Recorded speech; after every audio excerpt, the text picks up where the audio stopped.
Good afternoon, everybody, and welcome back to our conference on welcoming the stranger. This morning, we heard three papers that carried us from the first moment in Genesis when Abraham welcomes three strangers into his tent, feeds them, and finds out happily that he and Sarah are going to have a son that they were not anticipating, and followed from that narrative forward into the Jewish, Christian, and Muslim traditions, each of which has extracted from its particularized sense of revelation varied understandings and interpretations of the importance of welcoming those who do not come from the place where you are from. And we have seen this morning theologically how each of these traditions shares with the others an overriding imperative to be hospitable, and laid the groundwork for thinking about how, in practical terms, that kind of theological theory operates, has operated, can operate, will operate, must operate in the world of the here and now, in the world of the everyday. This afternoon's speakers will carry us on a similarly fascinating and diverse journey. We will begin by hearing from Rachel Stern, who is the founding and executive director of the Fritz Asher Society for Persecuted, Ostracized, and Banned Art here in New York City. Rachel was born and educated in Germany. She immigrated to the United States in 1994 and wrote for the Aufbau and worked also for 10 years in the Department of Drawings and Prints at the Metropolitan Museum of Art in New York. Rachel Stern curates exhibitions, she publishes books and organizes events and conferences about the fate of artists who were persecuted under German National Socialism. In 2017, she received the Hans and Leah Grunig Prize for this work. And Rachel will be talking to us about Fritz Asher and how he survived the Holocaust because someone took him in, someone took care of him, someone helped him survive, someone welcomed him. Carol Prendergast has been a senior advisor to Alphanar Venture Philanthropy since 2017. Alphanar provides seed funding and technical support for social entrepreneurs in the MENA region, the Middle East and North African region, focusing on organizations that economically empower women, youth, and refugees. Ms. Prendergast has developed and directed advocacy, policy, and direct service programs for NGOs serving refugees and asylum seekers in the United States. Since her appointment as visiting senior fellow in human rights at the London School of Economics, she has served as a consultant to international NGOs and EU agencies addressing the needs of victims of forced migration.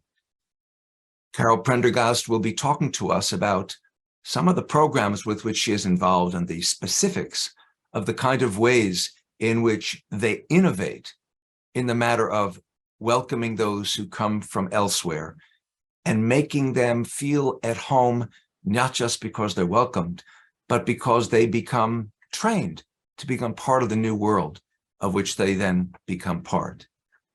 Mohsin Mohiuddin is an artist, an activist, and a founder of the global nonprofit Hatch Miwi International.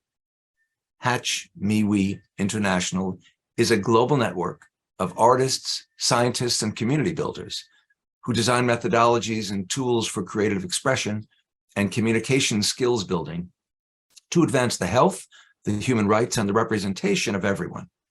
For over 15 years, Mohsin has scaled his methodology across more than 15 countries, from the Valley of Kashmir to the Syrian refugee camps in the Middle East, to the mountains of Morocco, Honduras, and Mexico.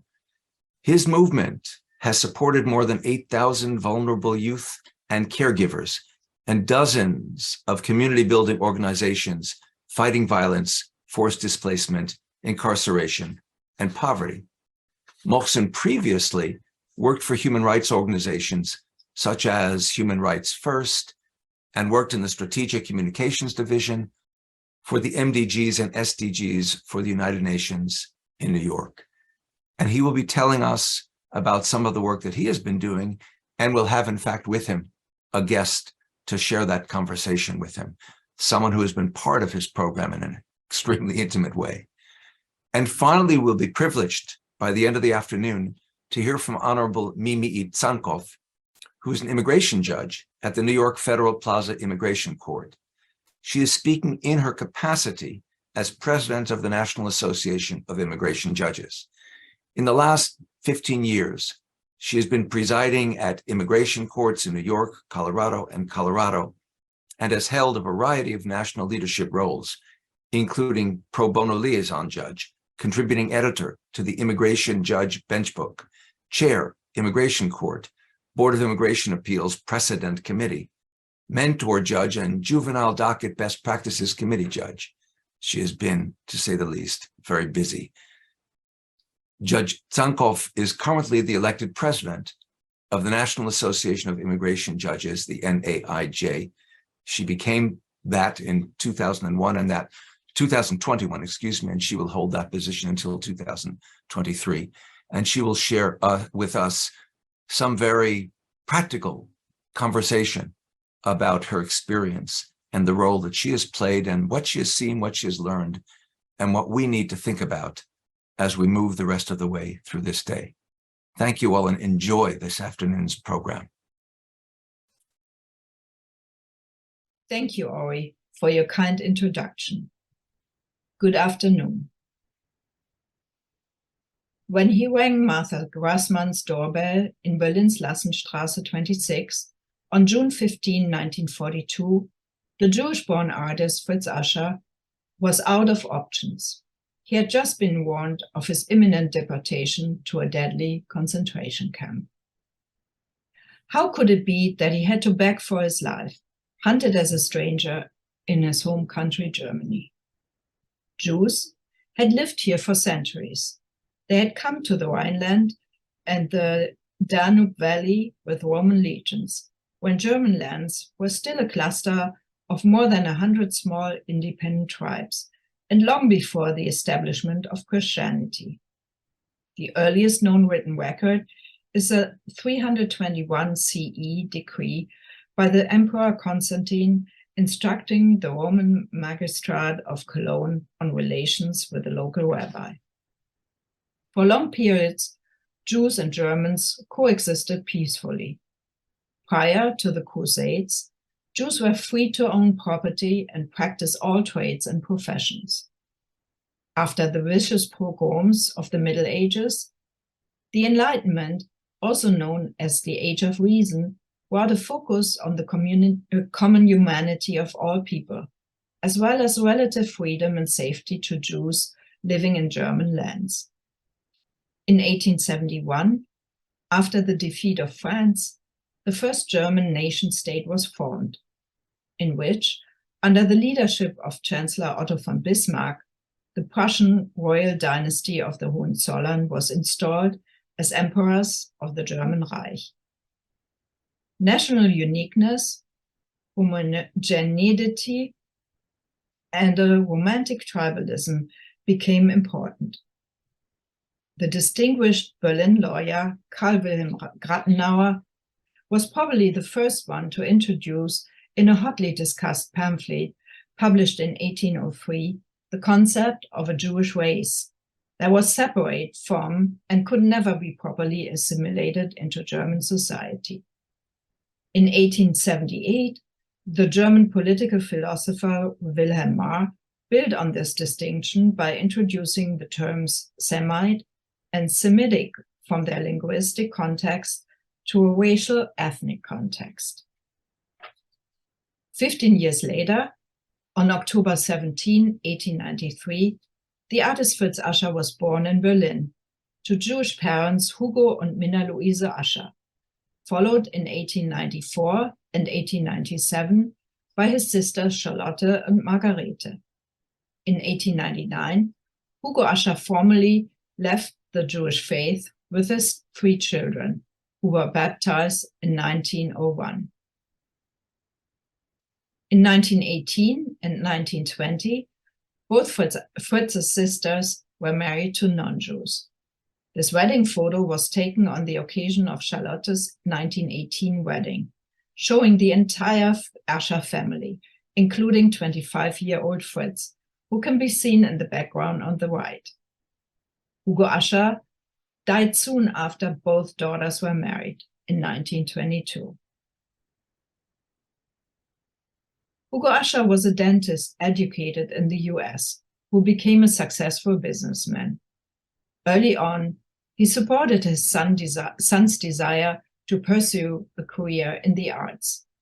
Fritz Ascher had left school at the age of 16 and, promoted by the prominent artist Max Liebermann, attended the Progressive Art Academy in Königsberg and the Berlin private schools of Lovis Corinth, Adolf Meyer, and Kurt Achte.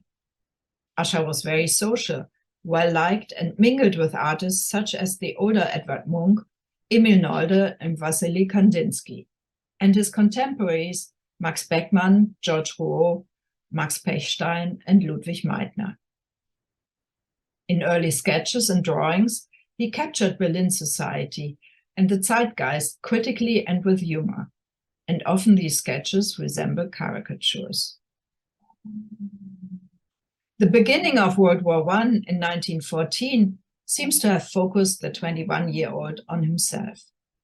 While many of his contemporaries went to battle with near-religious feelings for the fatherland, Ascher's artworks reveal a battle with his religious identity and suggest his inner strife.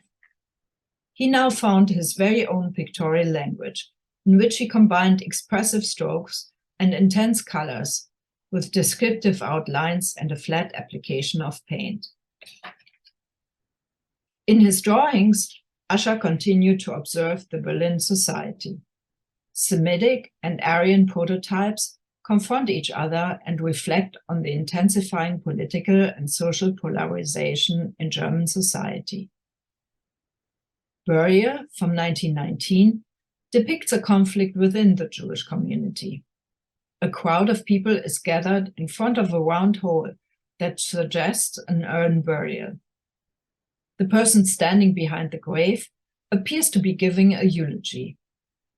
Lightly sketched crosses in the background confirm the location as a Christian cemetery. In the left foreground, a man raises his hands to his head in terror or grief, gazing at the crowd. His head, coat, and side locks identify him as a religious East European Jew. He seems shocked and pained by the Christian burial of a fellow Jew, probably a family member. Since the 1880s, Eastern European Jews were coming to Berlin in large numbers, fleeing pogroms and massacres. The assimilated German Jews were embarrassed by the Eastern Jews' poverty and traditional looks, which seemed to confirm prevailing stereotypes. As the First World War dragged on, with millions of casualties on all sides, chauvinism turned inward, and the gulf between Germans and Jews deepened. Fritz Ascher now created his most important early works, highly idiosyncratic pictorial interpretations of mystical and religious content, to which he offers us his very own highly unusual takes. Golgotha from 1915 depicts the public spectacle of the crucifixion of Jesus and the two thieves at Calvary. Quite unlike a traditional Christian crucifixion scene, in which the crucified occupy the center of the canvas, Ascher pushes them to the top of the picture, before a background with an intensely yellow sun. The actual theme of the painting, however, is the spectators, who rush at the viewer in chaotic panic, fleeing from a mounted soldier armed with a spear, who might depict Longinus. Ascher's 1916 painting Golem, which is in the collection of the Jewish Museum Berlin, is based on mystical Jewish sources that tell the medieval Jewish legend of Judah Löw, the Maharal, the famous rabbi from Prague. He formed a figure out of clay and brought it to life by writing God's secret name on a piece of paper, which was placed in the figure's mouth. The golem was brought to life to protect the Jewish community in Prague, which was threatened by violent pogroms. Also in 1916, Usher began depicting clowns, a subject that occupied him for the rest of his life. Numerous very intimate drawings and one painting depict Vajazzo, the clown as a figure between tragedy and comedy, between self-identification and stage. A character designed to literally mask the performer's true feelings behind a facade of happiness. At the same time, Usher depicts the clown as an individual figure, his otherness and his status as an outsider in the struggle of life and an existential loneliness. These works represent an extension of Usher's exploration of the inner life. In 1918, World War I was over, with the utter defeat of Germany. 5 million Germans dead, 2 million orphans, 1 million invalids, 1 million widows. The war had materially impoverished and morally confounded millions. The existential panic it left corrupted ethical standards, eroded manners, convulsed culture, and further polarized society. Dramatic upheavals between revolutionary and reactionary forces followed nearly everywhere. Usher drew the street fights in Berlin. After the founding of the Weimar Republic, and despite its political and social instability, Berlin became a city unlike any other in Europe at the time, where culture thrived as never before and as nowhere else. And Jewish intellectuals and creative professionals were among the leading figures in many areas. In Usher's work, depictions of divine judgment and hell become more frequent. Naked bodies writhe, often with faces concorded by pain. He might refer here, like in other drawings of that time, to August Strindberg's Inferno, where he describes the condition of the earth. I quote, "Cold and gloom, plague and hunger ravage the people. Love is transformed to deadly hate, and child-like obeisance to parricide. People think they already are in hell." Quote end. Titled by the artist, the monumental painting The Tortured portrays a central blue, nude male figure with red-orange hair. He's bound with rope and restrained by 4 nude figures, 2 men and 2 women. It seems that the central figure is subjected to external forces. His muscular build and determined expression, however, point towards restraints beyond the physical, which might be psychological or internal. One possible interpretation views the inner struggle of the central figure as a quest to realize his ideal spiritual potential amidst conflicting forces. On January 30th, 1933, Adolf Hitler was elected Reichskanzler, Chancellor of the Reich. Immediately after the Enabling Act was signed by Reichspräsident von Hindenburg in March of 1933, Hitler and the NSDAP assumed absolute power. Police and Gestapo fiercely persecuted, tortured, and killed the opponents of the regime, using lists that had been prepared long before. Among them were many artists and intellectuals. Usher feared to be a target and disappeared among friends and acquaintances, first in Berlin and later in Potsdam, constantly changing his residence. During the following month, Germany became a full-fledged dictatorship with SA, Gestapo, and the newly created SS ruling the streets. Jewish-owned shops were boycotted, new laws were created, which allowed Jews to be expelled from government positions, schools, research institutes, and universities. They were banned from practicing law and excluded from all national societies. In May, soon after the dissolution of all opposing parties, some 50,000 books by Jews and other traitors and degenerates were burned in Berlin and in every other German university town. On September 22, 1933, the Reichskulturkammer, Reich Chamber of Culture, was established to ensure that all forms of artistic creation reflected the Nazi viewpoint. Members had to prove Aryan descent and meet the so-called reliability and aptitude standards. Jewish-born Fritz Ascher was denied membership, and from then on he was not allowed to produce, exhibit, or sell his art.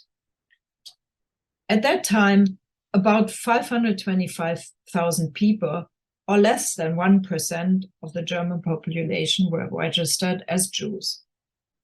A third lived in Berlin, where they made up close to 4% of the population. New laws progressively excluded Jews from professional life, endangering their livelihood. At the same time, they were excommunicated, subjected to inferior status by laws like the Nuremberg laws from September 15, 1935, and relegated to a perpetual state of dishonor.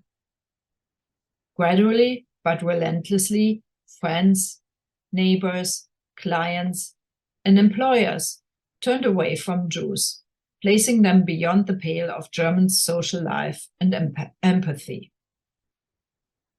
Fritz Ascher's sisters, who were married to so-called Aryans, lived in so-called privileged mixed marriages. Both survived the Nazi regime, protected by their husbands. Their mother, who had illegally lived with her daughter Grete, died on October 17, 1938, her only son's birthday, and 3 weeks before the November pogroms. Earlier, she had asked her friend Martha Grassmann to look after her son. The whole Grassmann family got involved in doing so.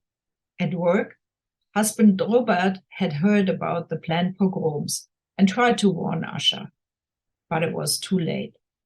Fritz Ascher had already been arrested and interned in the concentration camp Sachsenhausen, one of more than 6,300 Jewish men who would be forever changed by that experience.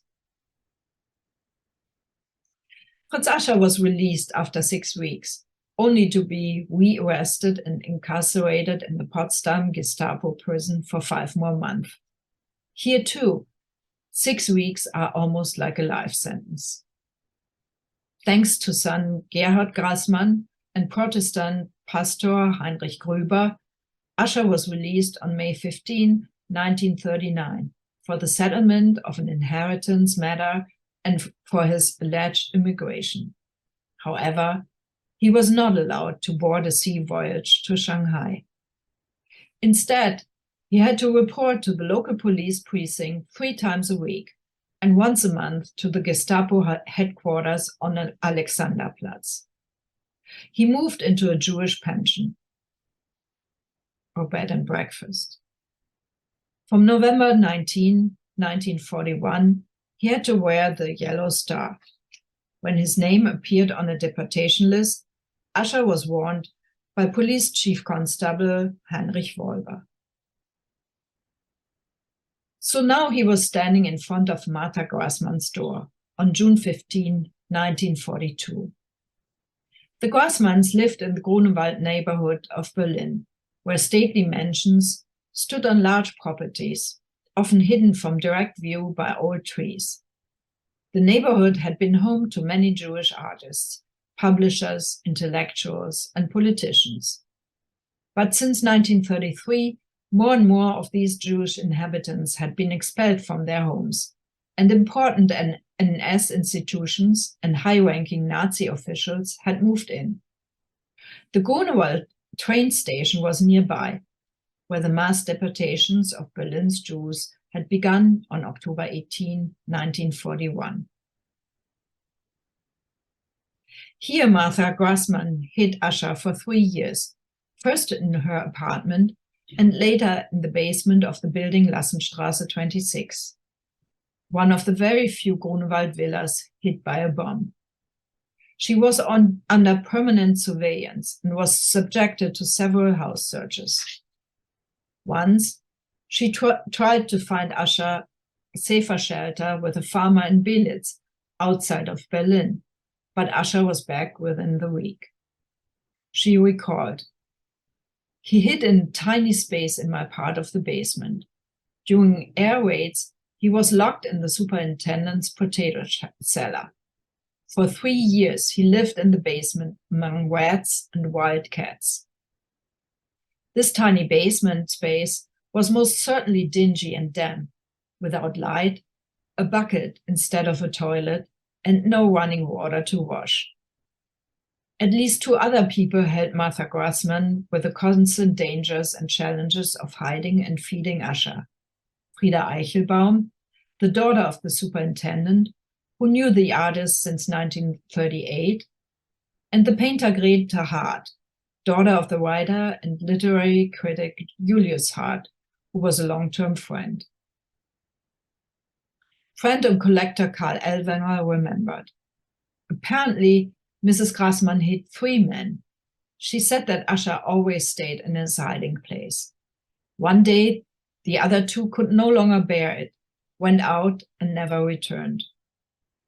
Especially late in the war, when all able-bodied men were drafted into the Volkssturm, it was perilous for men to be seen in the streets.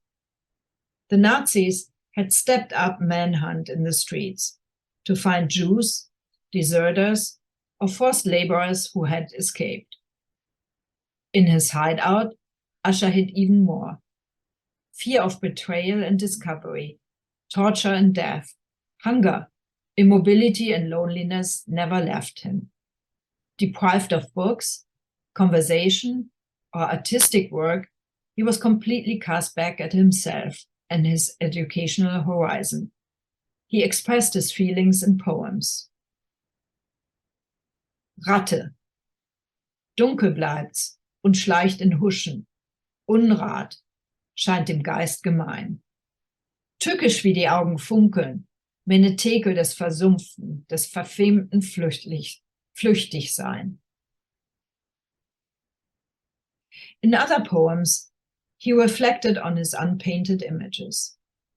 He wrote about love and the divine, and tributes to his artistic role models. He also turned to a new theme. Many poems evoke nature as a place of refuge and a spiritual home.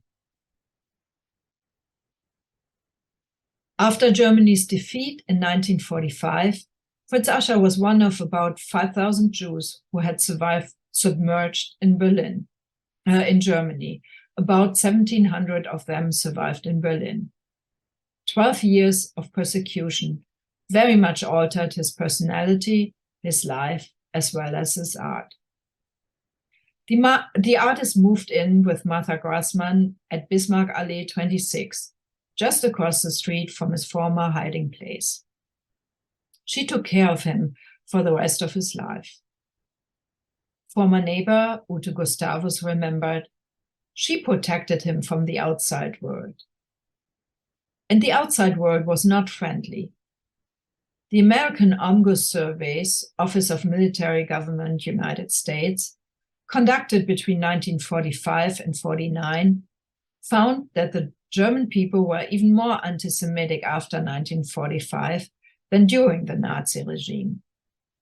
Even though open anti-Semitism was suppressed by the occupying powers, it continued as a generally silent and latent force. Jews who were not able or willing to leave the country retreated into the private sphere, a so-called absent presence. Fritz Ascher began painting again. He started by repainting some of his existing works, very often covering them with a pointillism of expressive colorfulness. His Beethoven belongs to this small group. It is a tribute to the composer whose music he listened to while working in his studio. But soon he completely turned away from his earlier figurative compositions. People now mostly appear as head studies, drawn from memory with ink or gouache on paper. Instead, the artist turned to nature and painted vibrant landscapes inspired by the nearby Grunewald forest.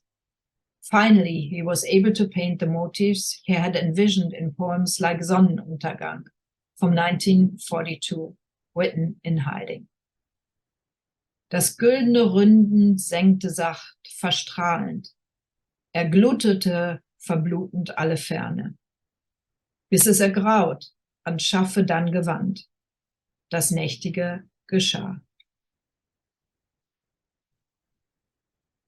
The artist stayed faithful to his expressionist sensitivity and used bright colors and intense brushstrokes.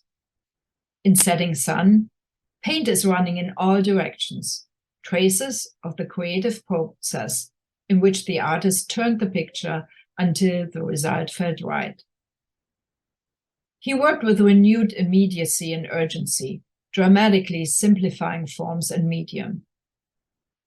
Periods of intense work were interrupted by periods of deep despair. Like most other Jews in Germany, he lived largely withdrawn from society. He declined a teaching position. After successful exhibition of 30 paintings at the Buchholz Gallery, Berlin, in May 1946, he declined every solo or group exhibition for 25 years. In 1969, only a month before he died, legendary Berlin gallerist Rudolf Springer showed the artist's work in a large solo exhibition. In powerful images of suns, flowers, and trees, Ascher engaged with his own Lebensraum. His thick, bright pigments suggest both vibrant, life-affirming joy, and in the rough nature of his brushstrokes, a dark, inner anguish transformed into light. Painting became the reassurance of his own existence, and the paintings became partners and confidants, even substitutes for his lost homeland, his mentally and physically demolished hometown Berlin.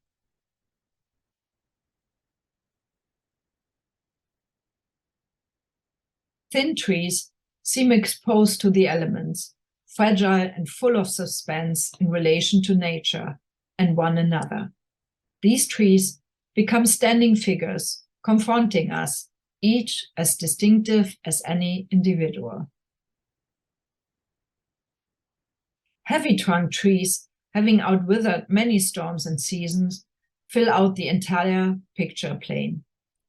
This is the ancient tree population of pines and oaks, which the Grunewald is known for. Between these massive trees, a wide landscape meets a cloudy sky in the horizon of this last dated painting from 1968, Trees in a Hilly Landscape. At the end of 1969, the Villa Bismarck Allee 26 was sold for demolition, and Fritz Ascher was forced to move. He died just 3 months later, on March 26, 1970. Martha Grassmann died shortly after. She was one of 641 Germans recognized by Yad Vashem as righteous among the nations, out of 27,921 as of January 1st, 2021. Thank you. I'd like to begin by saying that the issue has come up about refugees and asylees and migrants, immigrants, and so on. And I think some of those legal issues are going to be addressed by another speaker. I'm going to speak about refugees in particular. And they fall into, or how we treat refugees falls into a few groups. One is refugees who flee their country and live in refugee camps or settlements, usually on the border of the country they're fleeing. Originally, camps were supposed to be temporary during a time of war or persecution, and people would then be repatriated. That very rarely happens now. The average stay in a refugee camp is 20 years. And many people are multi-generationally living in refugee camps. The other option for people is within some countries, depending on their laws, people are able to live throughout the country. They're able to have greater mobility. So some may choose to live within a refugee camp, or some may choose to live in an urban setting or travel throughout a country. And again, that varies from country to country. And thirdly, many people apply for refugee status, which takes about 2 years of investigation before the UN can grant somebody refugee status. And then they move through the period of being resettled permanently, or usually permanently, in another country. So the issues I want to talk about, which is about the relationship between a host country and its countrymen and refugees, is a little different in each of these contexts, but the basic issues remain the same. The first issue is something that we talked about this morning, which is the plight of the refugee, which we have all thought about and imagined. The idea of leaving your home, leaving everything behind, often leaving family, leaving friends, leaving your career, leaving your country, the trauma of that, the danger of that, often leaving your own country, the danger of it, the trauma of it, stays with people really for the rest of their lives, in my experience. In the immediate aftermath of fleeing their country and the fear of the danger of leaving, the danger of what lies ahead. In the immediate aftermath, people are in need of immediate humanitarian assistance. They need money, they need clothes, they need help with housing and food and so on. But very quickly, people want most of all to redeem themselves, who they are as people. We too often think of refugees as, quote unquote, the huddled masses. And indeed, that's often what it looks like when you see film footage of people leaving their country. They do look like masses of people flooding out of the country and huddled. But in those masses, it's always important to remember that each person has a history, has a life. They had a home, they had a career, they had family, they had children, they belonged to associations, they were good cooks, they were bad cooks. Whoever they were, their personhood is just as individual as every one of us here. And sometimes I think when we talk about refugees or any group of strangers, as we're saying now, we think of them with a very broad brush. And I always encourage people to try to avoid that as much as possible, because there's so much individuality in every group of people. Having said that, I think it is a natural tendency for us to identify with people who are more like us.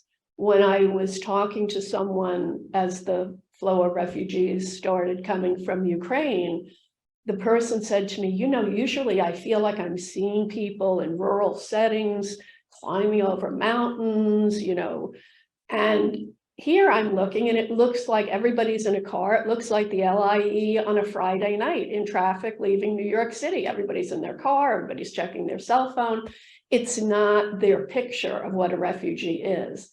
And I think that some of the greater receptivity of the EU and other countries to Ukraine, to Ukrainians, is that they feel that they are more like them than, say, Syrian refugees.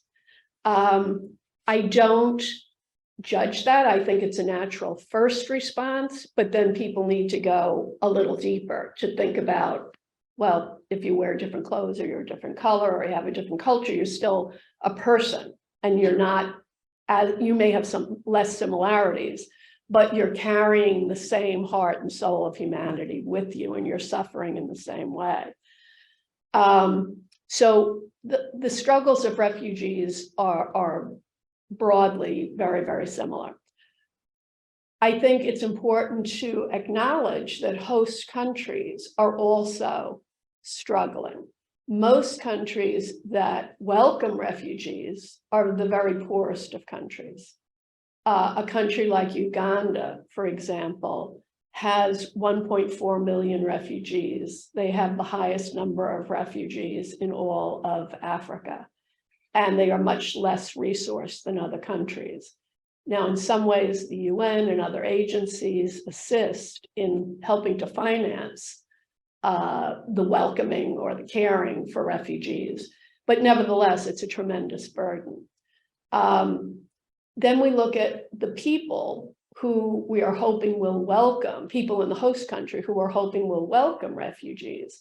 Many of those people are poor and feel a competition for resources, whether it be for jobs or for land or for water, depending on the landscape of the country.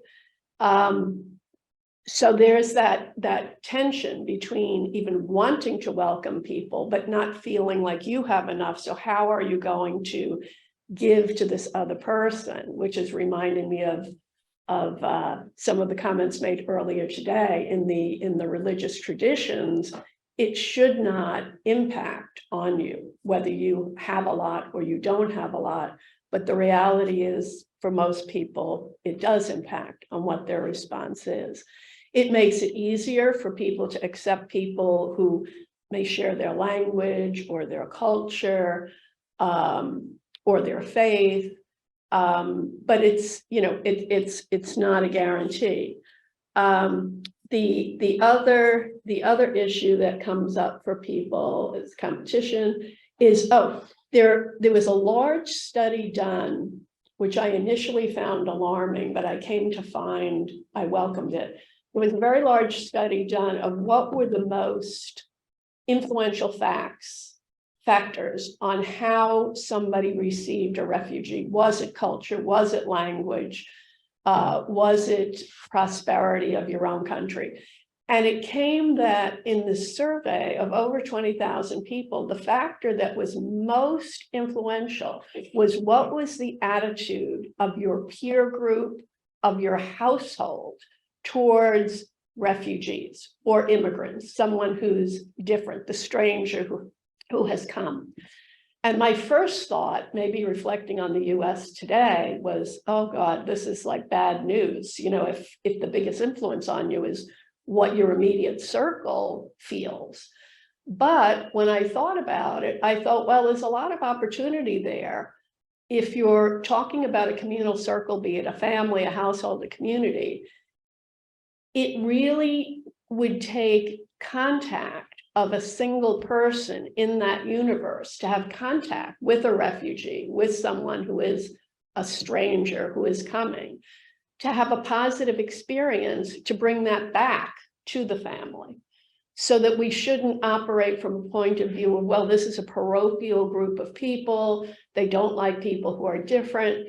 The main thing that can help is any individual having a positive connection with a newly arrived person, particularly a refugee. Because if that happens, if there's that point of contact, that can become a shift. There can become a shift in the attitude of the whole community.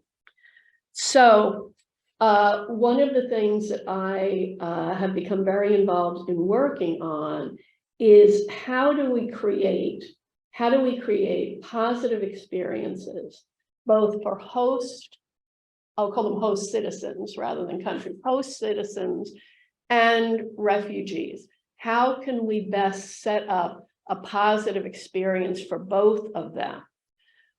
Because in the end, what you want is, you don't want a refugee to constantly be the other, to constantly be the new person, to constantly be the different person. Ultimately, people want to keep their identity, their cultural identity, but they want to be a part of the whole fabric of society. You want there to be social cohesion. And how can that best happen? And I'm happy to say that there's been more and more thought as the refugee crisis and the migration crisis has exacerbated over the years. There's been more and more thought about that, about the fact that we want to not have so much division within countries, that we want to integrate people more, kind of that old idea of the United States being a melting pot, which some of us feel has been a little lost along the way.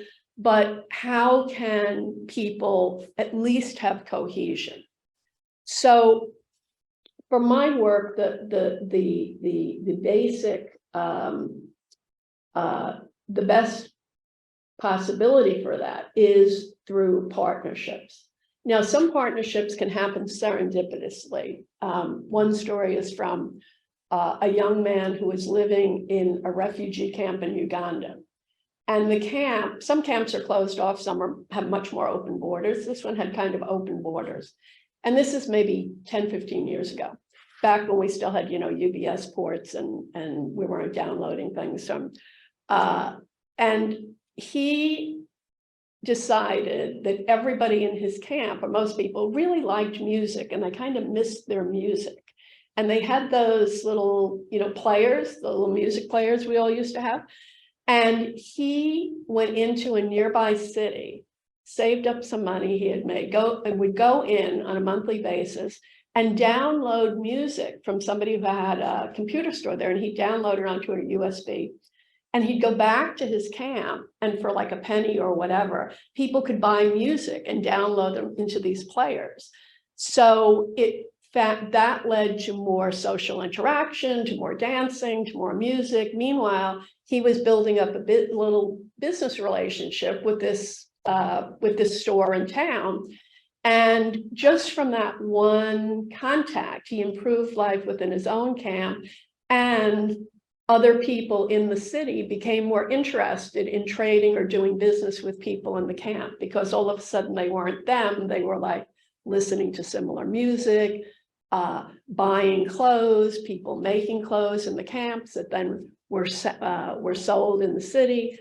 But that was purely serendipitous. This just happened to be a real, entrepreneurial young person who made that happen. That's not normally the way it happens. So some of the best practices in terms of creating partnerships. Actually, I'm thinking, again, this morning, the story of the Abyssinian king saying that we should be welcoming these people, welcoming these strangers.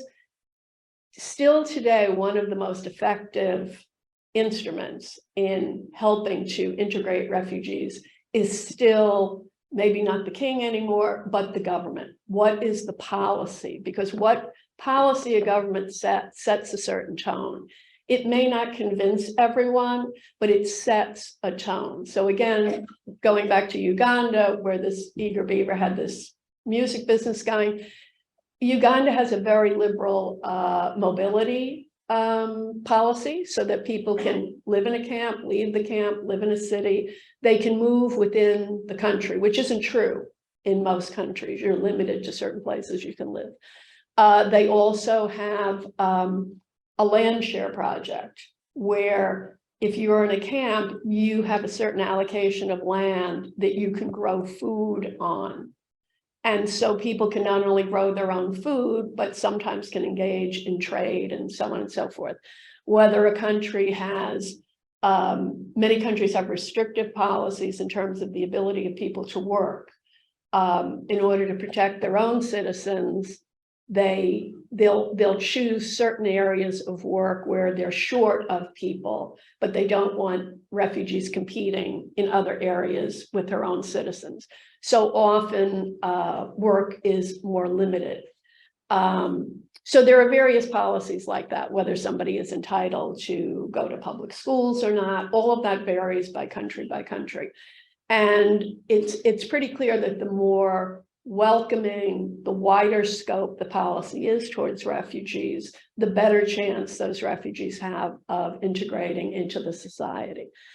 But having said that, the other thing that has become clear is, again, to keep people from being divided, to keep people from feeling I don't have that much. Why is somebody new coming in and taking either what was theoretically mine or what could have been mine?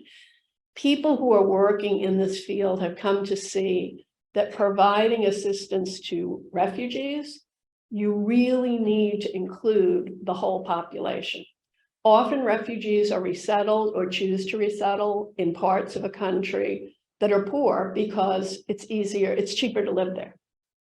But when they're living there, it's cheaper to live there, but the other people who live there are also poor, and that's why they're living there.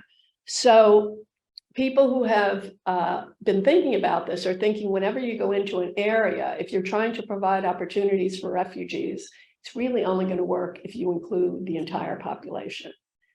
By including the entire population, you fulfill the secondary goal, which is of allowing people the chance to have contact. You know, you're working with somebody, you get to know them, whatever your previous view of them was, is going to be impacted by working with them. They become your colleague, they become the person you see every day. So it serves the dual purpose of promoting economic growth and prosperity, and also of, I won't say forcing people to commingle, but creating an environment where people naturally get to meet other people. And so whatever their prior feelings might have been about a group coming in can be changed because of their social interaction.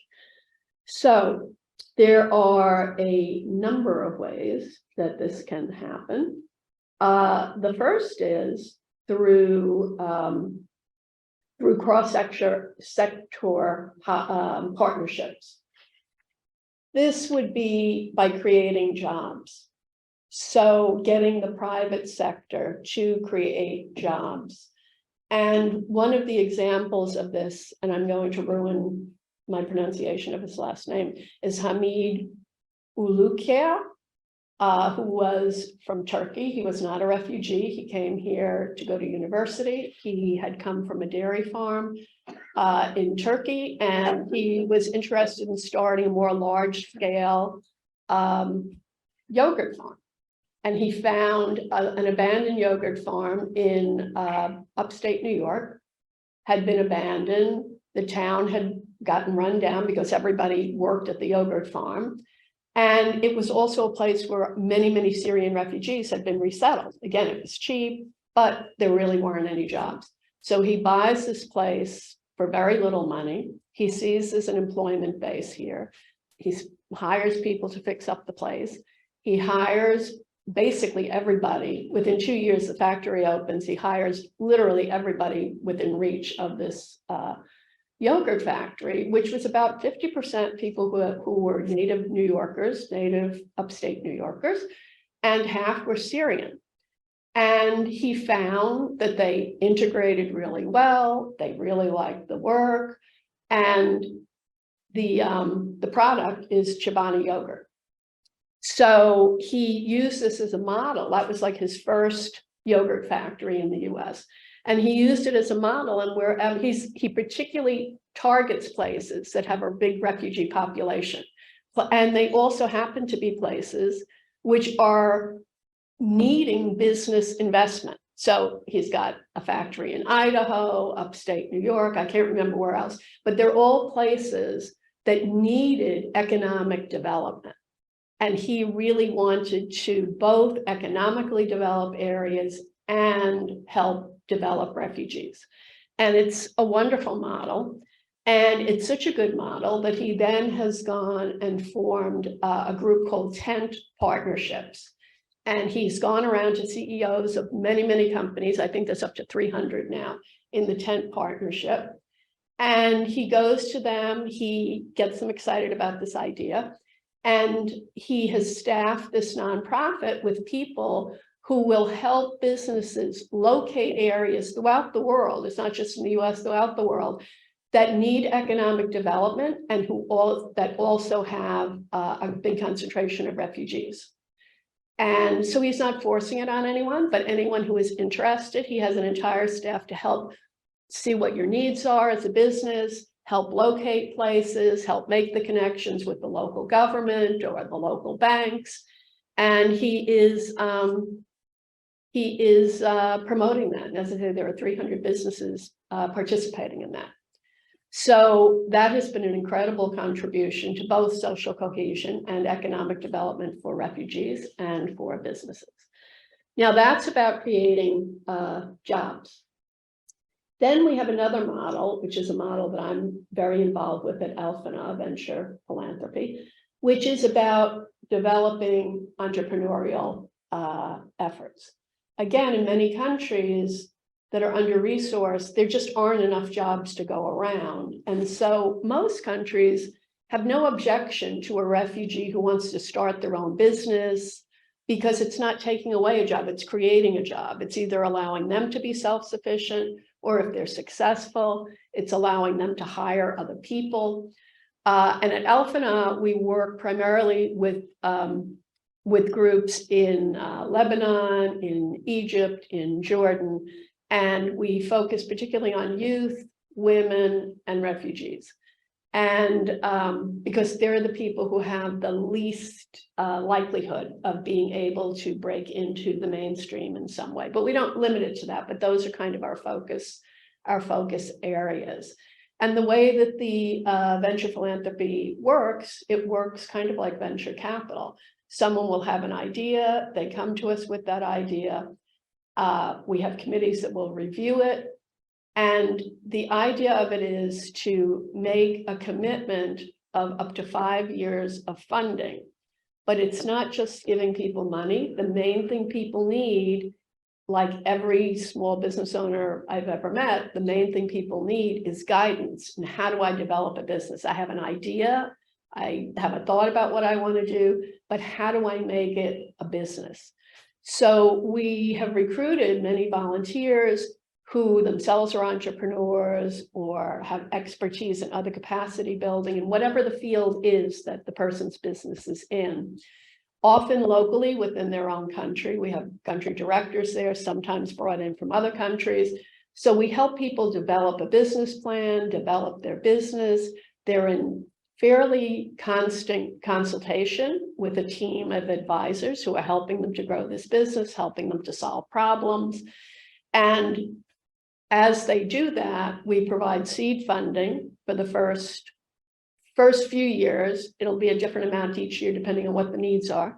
But the plan is usually to fund them for 5 years. And the idea is always for it to become sustainable. Most of our projects are sustainable within the 5 years. Sometimes people continue to need capital, again, like most businesses. So we develop then a relationship with them with an investment group, like there's a Middle East impact investment, where they provide low interest loans for them to keep them going. So just to give you an idea, some of the projects, as I say, I have a particular interest in refugee projects, since that's my background. Some of the things are, for example, there's a program that helps people learn Arabic. So say you're in the US and you're up at Columbia. So we have a relationship with Columbia. You're taking Arabic, but you could use a conversation partner. You know, you're learning it in class, but you really want to learn how to speak. It's very expensive to get a tutor in Arabic in New York. However, if you have a conversation partner in Arabic who is a refugee or is living in Lebanon or Jordan, you can get on Zoom, and for way less money for us, for the person here, but a lot of money for a person in Lebanon, you can do weekly or 2 or 3 times a week conversation partners over Zoom. And we find that not only has that been very helpful to people learning Arabic, but particularly if they're young people, they, you end up making conversation because it's a conversation partner. They end up talking about music. People are sharing their playlists. They end up talking about what they're doing, what their life is. So it's very gratifying because it's not only learning the language, but it's making connections between people. And this project has been so successful that, like, among our clients is JP Morgan Chase. If they have somebody coming who is going to be working in the Middle East, We have a contract with them to work with some of our people as conversation partners. We work with the Georgetown School of Foreign Service. We work with Columbia. And then, you know, there's always we started off like, do you have any friend who wants to learn to speak Arabic? And now it's become much more professionalized. So that's one of the projects. Another project we have is, called Inash, which is Palestinian women living in a refugee camp who do beautiful hand weaving and hand embroidery. I'm wearing one of their jackets right now. And they do stunningly beautiful work, I think. They do it all by hand. And at first they were selling to shops in Beirut. And now with Alpana helping them with e-commerce and so on, you're able to buy from them online. They'll make something to order for you, where you can pick colors and patterns and embroidery and so on. And it brings money to them, and the products they sell are of very high quality, but you're paying not nearly what you would be paying if you were going to Neiman Marcus, if you could find it there.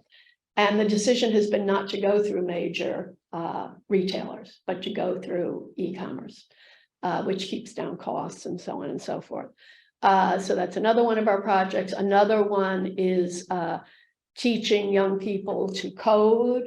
Another one, and again, this is not just for refugees. We started with a refugee group of people doing this work, but we brought in other people. So young people are tech savvy wherever you go, and they really want to learn more about coding, about communicating. And so we have a coding project. We have, let's see what else we have. We have all kinds of hold on one second. You can tell my heart was much more in the embroidery work than it was in the tech world. Oh, this is an important project. It's called Fabric Aid. So, like every place, we all throw too much stuff out. And so somebody had the idea, well, why don't we go around and collect stuff? It's not just clothes. Sometimes it's clothes, but sometimes it's just old fabric that people have, a material they have. And people go out and collect this. It's a business. They go out and collect this. They shred it. And then they sell it to people who sometimes use the shredding for like stuffing the insides of pillows or whatever they use it for. So it's recycling, which seems, you know, sort of secondhand to us now, but it's new in other areas of the world. And they're particularly doing it with textiles and fabric. And that project is self-sustaining now and is spreading. So that's a kind of entrepreneurial model that I've been involved with, and it's very rewarding. And many of the projects end up employing numerous people. And again, they're not just employing the people just in their group, they're employing people in their whole community. So again, rather than being seen as a burden, these businesses starting up are seen as a contribution to the larger community. And finally, this is when you really know that thinking has changed. The World Bank has become very involved in being interested in investing they're in migration populations. There's always been, I guess this is true in every field, but in the field of refugees, there's always been silos. There's like humanitarian aid, which is going to camps. There's economic development, which is going to another group of people. There's not just with refugees, I mean, with everything. There are all these groups that have a certain mandate, and the World Bank is saying more and more, these things should be integrated. This shouldn't be humanitarian aid, just sending food. This should be, you know, social development. If we want to provide more food for people, we should be providing support for groups that teach culinary tools. We should be providing money for markets. We should be helping people figure out how to get produce, fresh produce to markets. We should make those markets available to refugees. We should make those markets available to urban centers. So the World Bank has been looking at this issue of combining these otherwise segregated groups of aid and putting it together more with one focus. So, for example, in an area that impacts a lot on refugees, microfinance. So this would typically go to a single person who is trying to develop something on their own. Say they paint, maybe they want to paint, be doing artistic work. They might be somebody who is doing pottery, and they might want to develop that into a business. Microlending has been a very tried and true way for many years of helping to support individual people who are kind of, and they're often women because they're often working at home and they've got kids and so on, but people who are working on their own but need some money to finance, to go out and buy the supplies and so on. So the World Bank is encouraging microfinance for individuals and particularly individual refugees. And they are also supporting money for what are called SMEs, small and medium enterprises, which is on the entrepreneurial side. So they are encouraging, now this is where government gets into it, they are encouraging governments to provide this funding. So the World Bank will provide the money to a government to fund a project like that. And so again, you see it becoming more systemic in terms of how we're approaching these problems. If a government is getting money to provide microfinance or provide aid for small businesses, it's going to encourage entrepreneurship. This does particularly focus on refugees, but it helps the entire community. So I just hope that helps you get a sense of how partnership is being developed. And I wanted to leave you with a phrase that somebody once said to me about innovation. And they said, innovation is dynamic problem solving with friends. And that's what we're hoping to do. Thank you very much.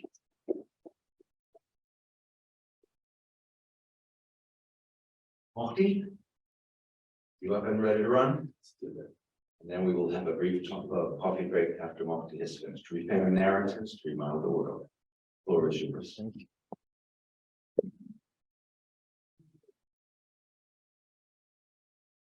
You guys hear me all right? Salam? Everybody doing okay? So I'm actually not going to do a lot of speaking today.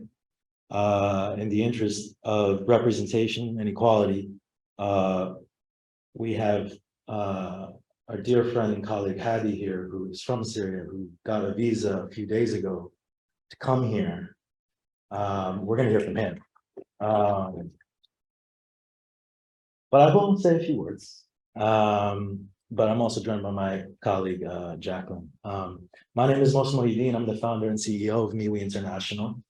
I'm an artist and an activist. I'm also a survivor of violence from war and abuse. I'm just going to speak about a few things before giving our dear brother and hero Hadi the floor. I'm going to speak about the state we're in right now. I'm going to speak about the refugee context and solutions, which is what MeWe International is about. The state that we're in right now. From childhood to adolescence to adulthood, our species, conditioned by broken social systems, has normalized living with persistent and chronic fear, stress, and uncertainty. This normalization of chronic uncertainty, fear, and stress has fractured the relationship and communication between the self, the community, and culture. With the omnipresence of trauma, fear, and stress, we see the growing absence of belonging, connectedness, and acceptance. What does this look like? Increasing violence and discrimination. There's more than 20 ongoing conflicts in the world right now. There's an increasing incidence of violence against women, domestic abuse in the home, intimate partner violence, which has jumped more than 25% globally since COVID. There's growing forced displacement from violence and climate change. 1 in 78 people is now forcibly displaced, according to the UN in June this year. There's increasing political polarization and community fragmentation, which in European Union, North America, Pew research in 2022 is showing increasing distrust and less collaboration across political parties within these regions. And let's not forget the global and national mental health crisis. Globally, anxiety and depression has jumped more than 25% after the first year of the pandemic, according to the World Health Organization. Here in this country, the US Surgeon General in 2021 put out an emergency health advisory in the US, stating that pre-pandemic, 1 in 3 high school students is hopeless, dealing with hopelessness and sadness. Pre-pandemic, more than 57, the suicide rates for 10 to 24-year-olds has jumped 57%. Pre-pandemic, 1 in 5 children ages 3 to 17 years old is dealing with a mental, emotional, or behavioral disorder. This is pre-pandemic. So in line with some of what Carol was talking about, we're not even getting into the scaffolding of the refugee forcibly displaced issue yet. We're just talking about what we're dealing with as a species, which is important to account for and acknowledge and not normalize when we're trying to work towards a world of greater compassion, belonging, and acceptance. So now imagine all these things are passed down generation to generation, right? Science is showing us that stress and anxiety levels are transferred from the mother to the infant, and that there's an association between the mental health of caregivers and the children that they're taking care of. There's a physiological and a psychological change that is happening generation to generation. Young people, children that are, and adults who have survived adverse childhood experiences, there's a lot of evidence coming out now that's showing that people that have survived adverse childhood experiences are dealing with challenges to their emotion regulation, their communication skills are blunted, and they grow up with increasing isolation. That's just from a mental health standpoint. Let's just talk about the physical standpoint of people that have survived adverse childhood experiences. There is an increased risk of cardiovascular disease. There is an increased risk of neurodegenerative disease. There's an increased risk of infection, because this is the premise of the work that I do, which is the stories that we tell ourselves and how we communicate with ourselves impacts our health. It impacts your heartbeat. It impacts your nervous system. It impacts your relationships. It impacts everything, right? And for us in MIWI International, communication and creative expression are pillars of not just human rights, they're pillars of health, physical and mental health. So now let's look at the state we're in, scaffolded within the context of the refugees and the forcibly displaced. We're very familiar in dominant narratives about the refugee journey, right? The event that happens, the journey of the refugee to get to a place. There's something that we're really ignoring here, right? And this is important to acknowledge, because we're not here to repeat the same things that people have been talking about for decades, right? We have to look at the blind spots. We have to improve things, which is why I'm here. We really have to look at the post journey of a forcibly displaced person. What is happening post journey to a brother like Hadi, who is in Turkey after going through so much to get there? What is happening to him that is actually impacting people like him and his community, their mental health, and their security? Research is showing us that childhood maltreatment combined with racial discrimination is exacerbating chronic stress and results in sustained survival responses throughout life. Research is also showing us that immigrant and refugee parents, after they make their journey, carry acculturative stress from which PTSD depression can pass generation to generation. So cultural distress is defined as ways cultural groups experience, understand, and communicate suffering and emotions. Note the key word there, communicate. Communication is a pillar of health and human rights. So now I'm going to circle back to the solution. I'm not here just to talk about the problems, right? We're here because we're hopeful and we believe in the solutions. The process of how to experience, how to understand, how to communicate can be put into one thing, which is storytelling, right? How we tell stories. Words are living things, right? As Ursula Le Guin said, right? They change things. I could say a word to you, and it could either increase your heart rate or decrease your heart rate. How I look at you, the tone of my voice, if we're talking about welcoming people as strangers, how a stranger walks into a room and how that room is holding the stranger is going to impact the health of both people, which again, communication is a pillar of health and human rights. We are in a situation where we need to enhance the healing capacities and leadership capacities innate within us all, no matter what we've been through, no matter where you're from. For us, it's communication. If communities can be equipped with methodologies and tools where communication skills building and creative expression are anchored to understanding health and human rights, then we're supporting communities with tools and methodologies at the same time for how to remodel the world, how to transform pain and suffering instead of transmitting it, which is what we're doing right now. Inequality lives in language. Rachel, I was struck by your presentation because you were literally showing what it looks like when we de-story a community. We destroy communities by de-storing them. This is the theory of MeWe International. But we can also re-story communities and support them to reclaim their words, their communication, their creative expression as pillars of their health and human rights, right? De-storing a community looks like making certain languages and words illegal to even speak. Native American communities in the United States, it was illegal for their languages to be taught in schools. It was illegal for slaves in this country to learn how to read and write. In Kashmir, where my family was from, in 2019, there were several months of a communications blackout where all the mobile phone networks were shut off and the internet was shut off so that they couldn't communicate. We see this happening all over the world at the moment.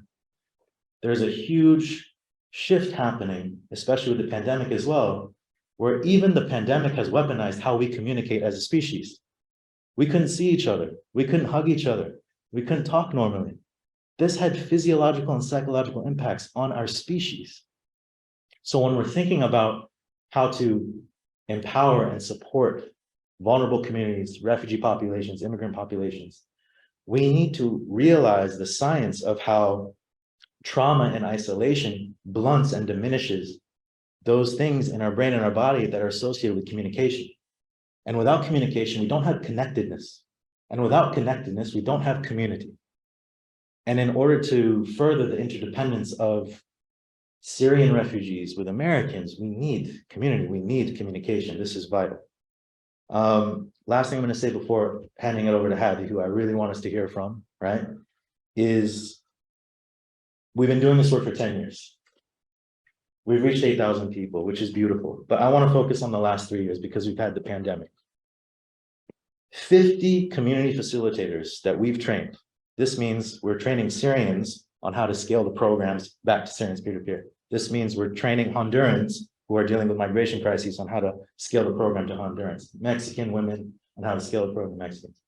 50 of these community facilitators that we've trained across 5 countries have reached more than 4,000 people and created spaces for the advancing the mental health, the leadership development, and the communication skills of those entire communities.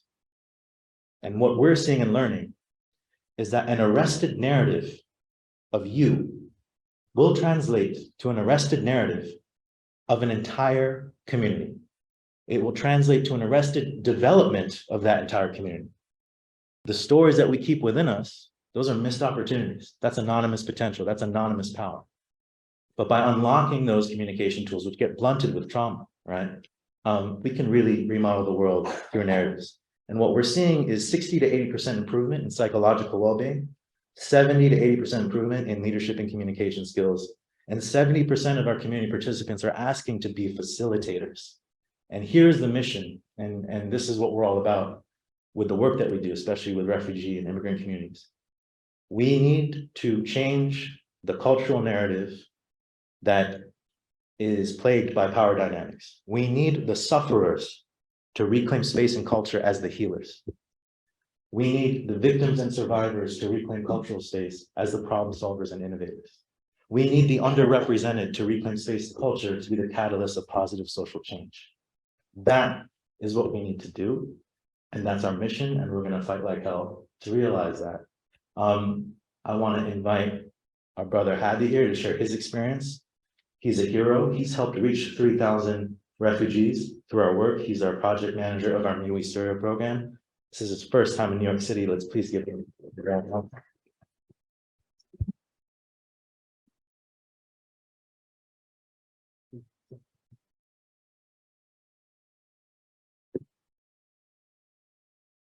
Hi, everyone.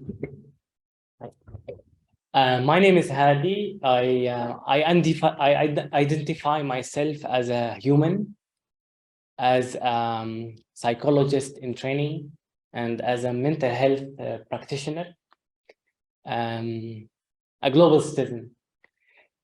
Okay, I want to take you to my country, Syria. 2014, when I was a university student, I was a dental technician, actually, where I'm like completely different discipline. I entered a refugee shelter in Damascus in 2014 because I just wanted to see how can I help. It was a shelter for refugees who were internally displaced. And I saw a kid, her name is Isra. She was 6 years old, and she was playing in the playground, and she was completely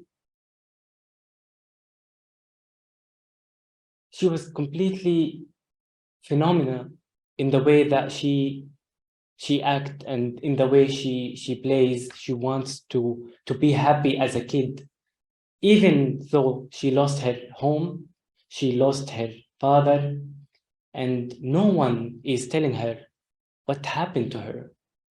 So her mother has no space for her to know how to talk to her kids, and all what her mother wanted is to make her go to school. But when she was going to school, her teachers were not understanding why she was hiding every time she hears the noise of the shelling, because they didn't know what is post-traumatic stress disorder. So I just wanted to go every day to this shelter so I can be this small space that they needed. I rode my bike for 2 years, and I became part of this family of 30 families in the shelter. I realized that this shelter was a small world, but also it is a small picture of Syria, of what is happening in Syria, and how war is affecting people and changing their lives forever. I realized that I have also my personal story as a person who is living under the war, adding to the childhood difficulties and childhood trauma I had. For 4 years, I was going to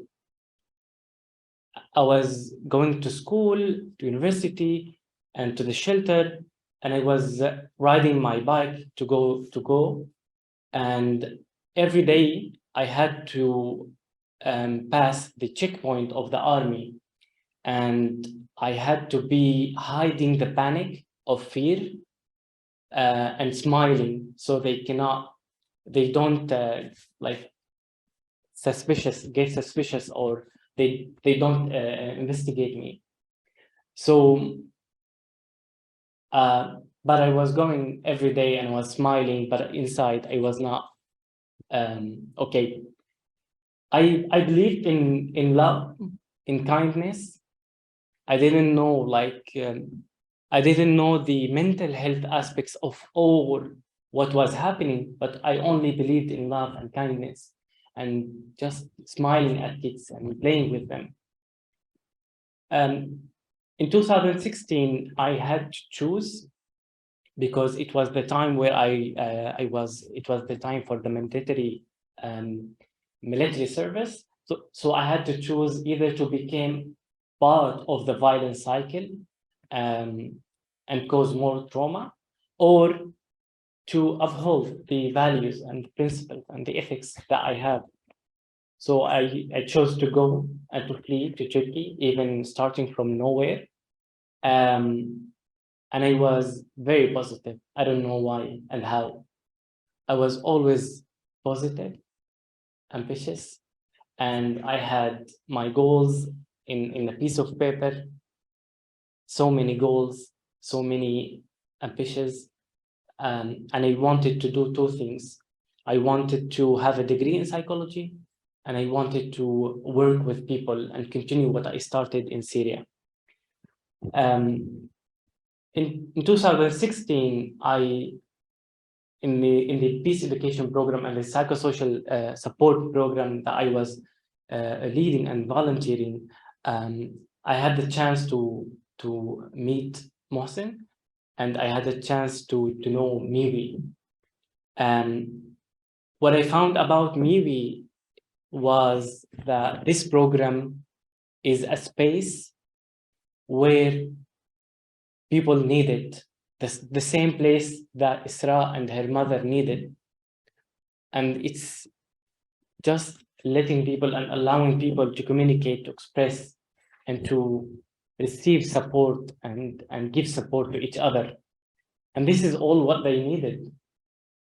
I had the chance and I had the honor to meet people and to reach people from different places and support them to be the change in their communities. I was able also to start my degree in the University of Essex online. I don't know how I did it because the tuition fees was very high, but I did it. I also got married. I married the love of my life, and I was very happy that my life is turning into another chapter, a new chapter.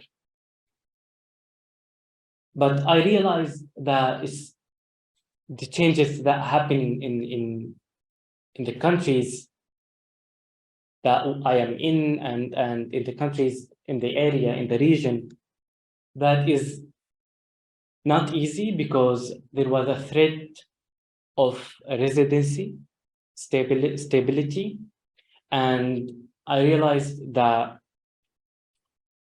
I don't know if I will be able to stay in the country I am in for the next 4 months or 3 months.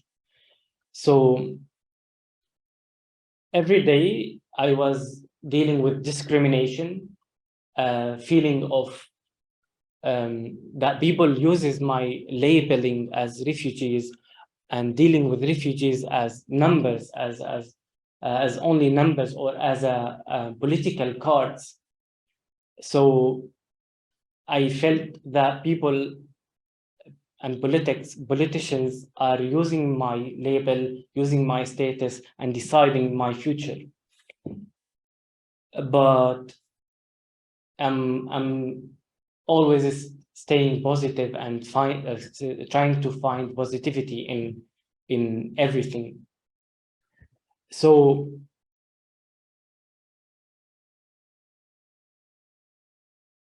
I am now thinking again about the new journey of refuge, because I'm no longer welcomed in the place I am in, which is Turkey. And although I believe that I am part of this country and I belong to this country, but I'm no longer welcomed in this country. But again, I'm keeping positive, and I am working with Miwi to scale and to reach more people and to help more people.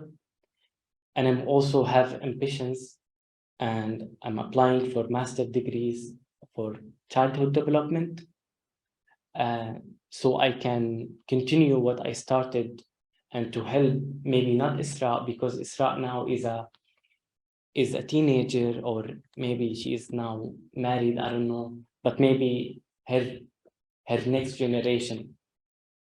So all what I have is hope and positivity, and I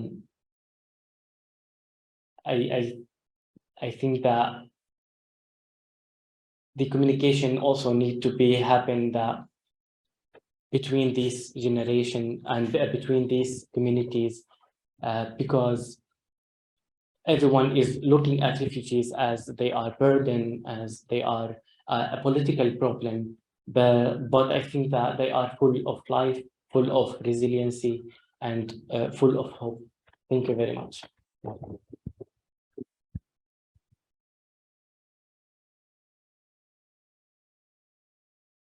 I can invite our speakers back up here.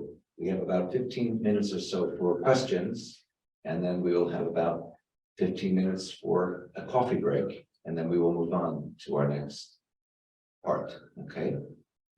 So could I invite you all back up to the table?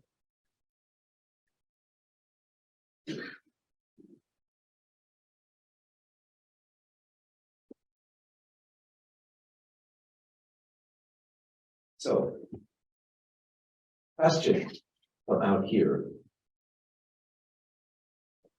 Anyone, nobody, anybody? All the brave people left for lunch. Yes, please ask. My name is Bob. This is fascinating. I'm interested in, sorry, for the web people. Hi, my name is Bob. I'm interested in how you think about scaling up the work you've started. Just give me some basic statistics. How many refugees there are in the world today? How many have been helped through the program of We, Me, whatever that's called, and also through the foundation that you advised, Carol? And if we were to double that number of people assisted and integrated every year, how many years would it take until we were dealing with the majority of refugees? Wow. Yeah. I'll take a stab at that and just be totally transparent with you that I suck at math. Well, look, we know there's over 100 million, forcibly displaced people in the world, right? The largest, since World War II. One thing I just want to say for the work that we do, I'm a survivor of violence from war and trauma and abuse. I started this because I had no other option. This is a grassroots thing. And the methodology of using narrative therapy and logotherapy and the work of Viktor Frankl and others to heal myself, I didn't know it was going to mean anything to thousands of other people in different cultures and climates, but it is, and that's my calling and that's my purpose. Here's where we are in terms of numbers. When we train one person, it's not about just the number, it's about who that person is. If I met this beautiful human being, he was a participant, and this one beautiful human being went through the program and found his agency and reclaimed control of how his brain talks to his body and his creative expressions, leadership skills, and he's reached 3,000 people in his community. So we're all about community ownership, and the number means little, but it's so mighty if you can train the right people, because there's a power dynamic in the refugee camps and with the NGO world where people not in proximity to the issues are bringing things in, and it's a cool workshop and people feel good for a week and then nothing changes. So we're in the business of behavioral change, but also movement building. If the best artist and the best that we can hope for Fritz Asher is that he inspired someone else to be a painter and use creativity as a form of healing. That is the change we need to see. For us, we know what we need. We need to double our operating budget. We need to increase our staff. And we're literally having to say no to communities. And that kills me because the need is there. So again, to what Carol was saying, partnerships with the right people. And when we work with communities, we have to work in a model where we put the last first, meaning if we get a grant, that grant should go to a sub-grant towards an existing community building organization that's already in this place, that's been doing work for several years, and we equip them and they own the methodology. So what we care about is community ownership of the methodology, because a methodology can change systems, not a workshop, not a pill, a methodology that can be owned by everybody. So that's kind of what drives us from our side. Yeah. Sorry, I didn't get into the math on that because I think the idea is exponential growth, not linear, progression, but exponential, that you impact people who then impact other people and so forth. I think that's the idea. Yeah, and I think that it does go to systemic issues. I think it does go to systemic issues in terms, for example, thank you. Like I was talking about how when you have big agencies like the World Bank looking differently at refugees than they did before, there was a time when a refugee camp just meant you would go every day and you'd have food distribution and you'd have a tent to live in. The whole way it's being looked at now is very, very different. It is much more about agency, and this has been happening over the last 20 to 30 years. And Chad, what you were just saying too, is that the work can not only, it doesn't just have an impact on the person that you're working with, but also who they work with.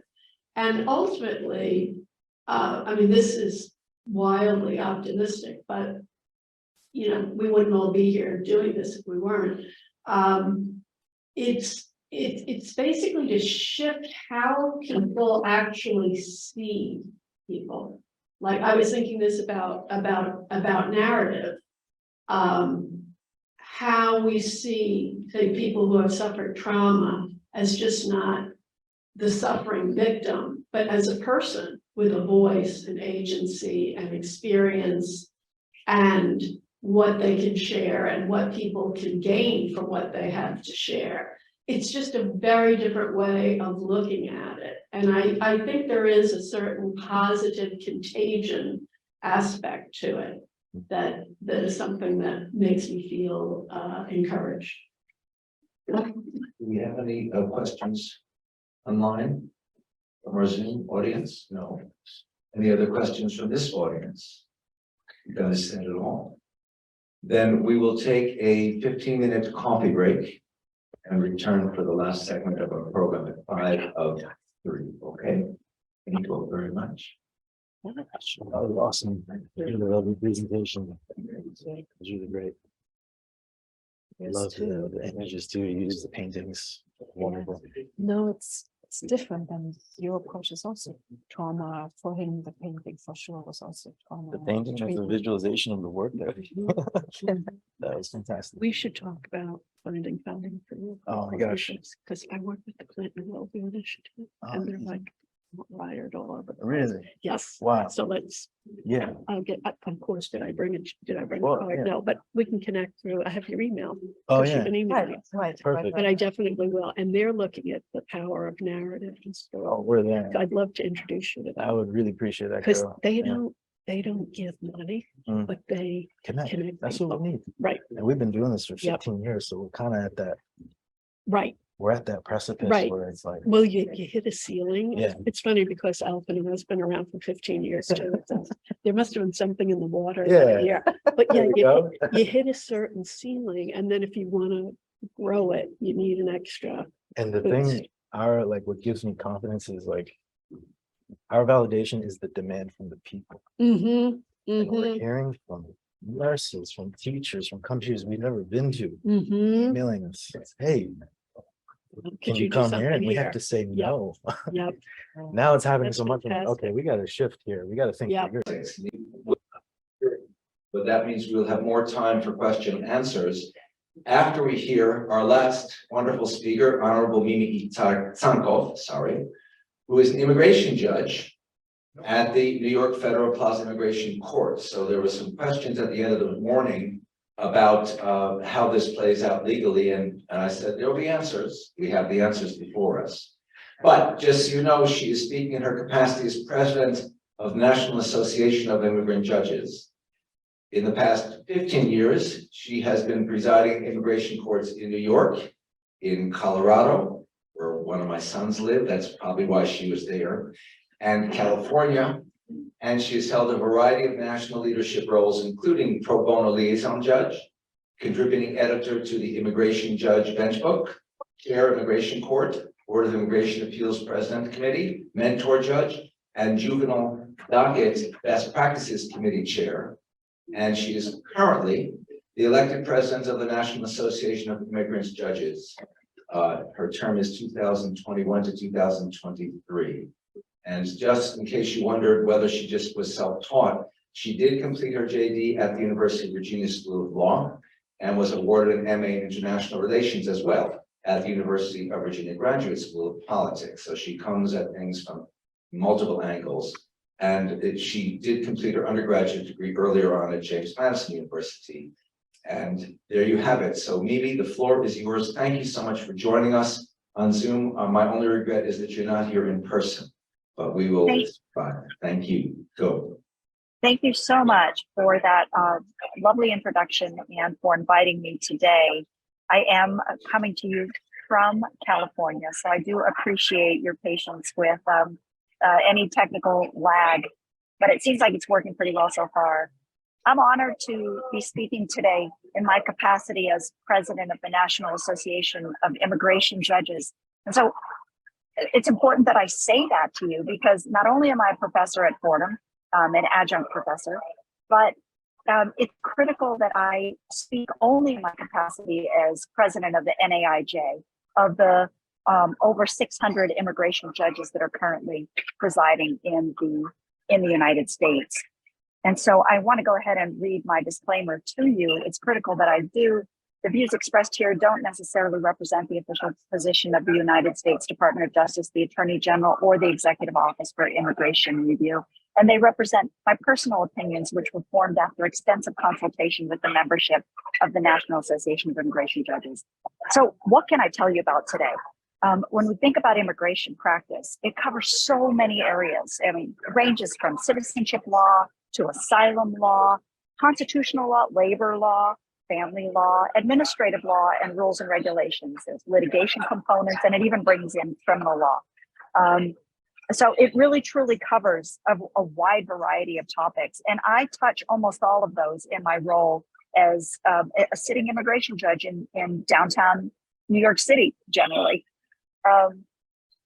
Because of the complexity of the areas in which so many different components within the federal government and state governments touch the concept of immigration law, there's so many different elements to the structure that get implicated in almost any immigration question. You have the Department of Justice, for whom I work, the Department of Homeland Security. That's the entity that brings cases before the immigration court. They're like the prosecutor in a sense.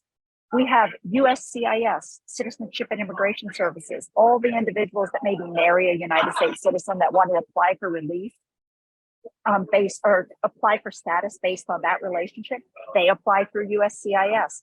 The Coast Guard gets implicated if there are people who are illegally trying to enter the United States. Immigration and Customs Enforcement, which is an element of the Department of Homeland Security, that is the body within the Department of Homeland Security that actually brings the cases before the immigration court. And of course, TSA. We all deal with TSA when we're at the border trying to return after times abroad or travel throughout the United States, as do immigrants. as I indicated before, I work for the Department of Justice's Executive Office for Immigration Review. Now, you might think, okay, she said she's a judge. I always think of judges as Article 3 judges. They work for the judiciary. Well, not so with the administrative courts. And I'm a part of the administrative court system. So I'm housed within the Department of Justice. And my ultimate authority all stems from the Attorney General, who has delegated it to all of the immigration judges to make decisions. And if you are wondering which box I fit in the bottom tier, third from the left, Office of the Chief Immigration Judge. Department of Homeland Security has their own organizational chart, and they have Immigration and Customs Enforcement officials that appear before me and bring the cases, the notices to appear, saying, this person is present illegally in the United States. We think they should be removed. Their box falls under the bottom tier, third from the right. So how does DHS's, Department of Homeland Security's responsibilities differ from my responsibilities? Well, Customs and Border Protection, they're the first individuals who make the determination as to whether immigrants can be admitted into the country. They deal with border security. When someone has entered and feels as if they have they're eligible for some type of benefit, such as they've married as I indicated, married a non-immigrant, married an American citizen, they can apply for an immigrant petition to adjust their status and remain in the United States permanently. But one of the areas that gets a lot of attention, and rightly so, is the field of asylum law. That is this notion of the protection that we as a country and many countries around the world provide to those that are seeking humanitarian protection. And I would say that day in and day out, the vast majority of the work that I do is adjudicating requests for asylum. They're not necessarily the requests that are being presented in the first instance, because if you'll remember when we were talking about immigration, we were talking about USCIS, which is one of the other boxes here, bottom from the left on the DHS organizational chart. Most applications for asylum are submitted through that venue. But sometimes people get caught up in the criminal law system. They have violated some sort of criminal law in the United States, sometimes in a state or municipality. And then the government becomes aware that they're present in the United States, sometimes illegally. And then they're issued a notice to appear before me as an immigration judge. And at that time, I then say, well, okay, I hear we both agree you're here illegally. What is your reason for, why do you think you should be able to stay? And most often, as a practical matter, the vast majority of the cases ask for protection in the form of humanitarian relief. They say, don't send me back to my home country. I'm fearful that I would be removed. I'm fearful that I would be harmed and persecuted on account of a protected ground if I was returned. Now, just to mention, you might have heard about other government agencies also involved in the immigration realm, and that is the Department of State. Of course, they handle for American citizens passports and immigrant visas and non-immigrant visas for those that are outside of the United States. But I also wanted to draw your attention to another department which is critical, and that is the Department of Health and Human Services. They deal with refugee programs for individuals that are outside of the United States, and they support and provide protection to juveniles that are currently in protection, that are seeking protection in the form of humanitarian relief in the United States. So I wanted to give you a little bit more detail about the immigration judges around the country. And as I indicated previously, there are more than 600 immigration judges located at more than 70 locations throughout the United States. New York City is one of the largest courts in the country. And who is in the individual courts? We have immigration judges, clerks, translators, and the respondents who are appearing before us in immigration court proceedings. Also, in those court proceedings, you have immigration and customs enforcement attorneys that are bringing the cases against the individuals that are appearing in court, the respondents, the non-US citizens. Now, I wanted to point out that no matter what the decision that I make at the immigration court is, the any of the parties that are appearing before me have the right to appeal their decision to a higher body within the Department of Justice called the Board of Immigration Appeals. And if they don't win there, they can also appeal their case to one of the numbered circuits. That is where you start to hit the federal jurisdiction, the Article 3 judges, the judges who are frequently the judges that you're thinking of that are, this is a full-fledged judge, the judge that works for the circuit courts and then goes on to the Supreme Court. So there's clearly an order here with the 4 lines that I've provided of the range of appellate process if you're unhappy as an immigrant with the result of the protections that that the immigration judges either have or have not afforded you.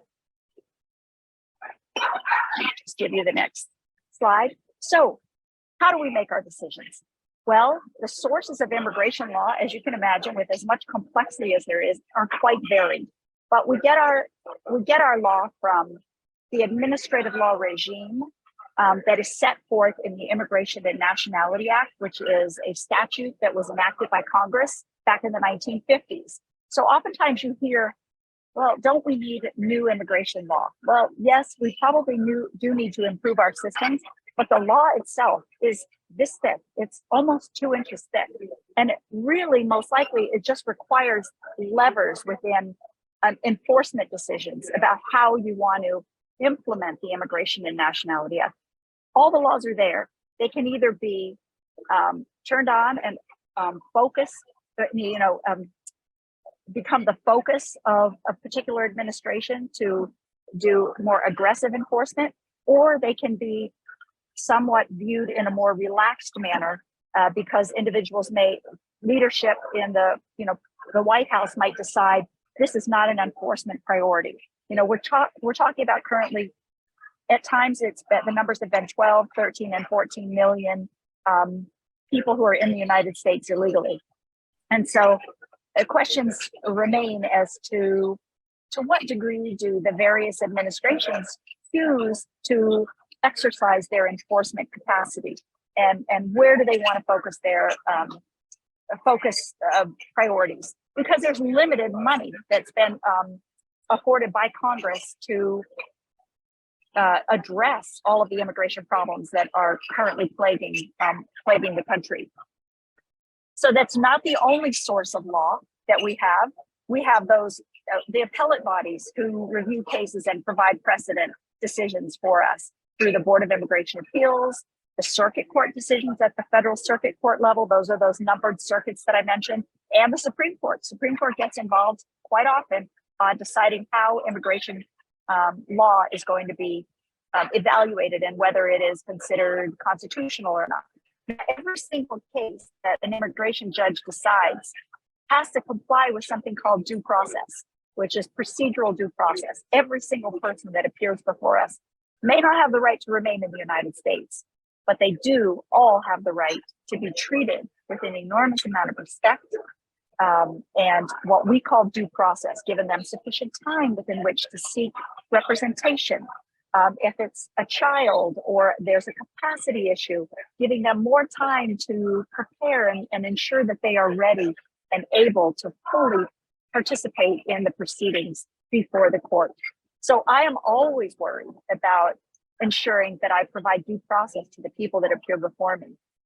There's nothing I can do about changing the law and making changes to the law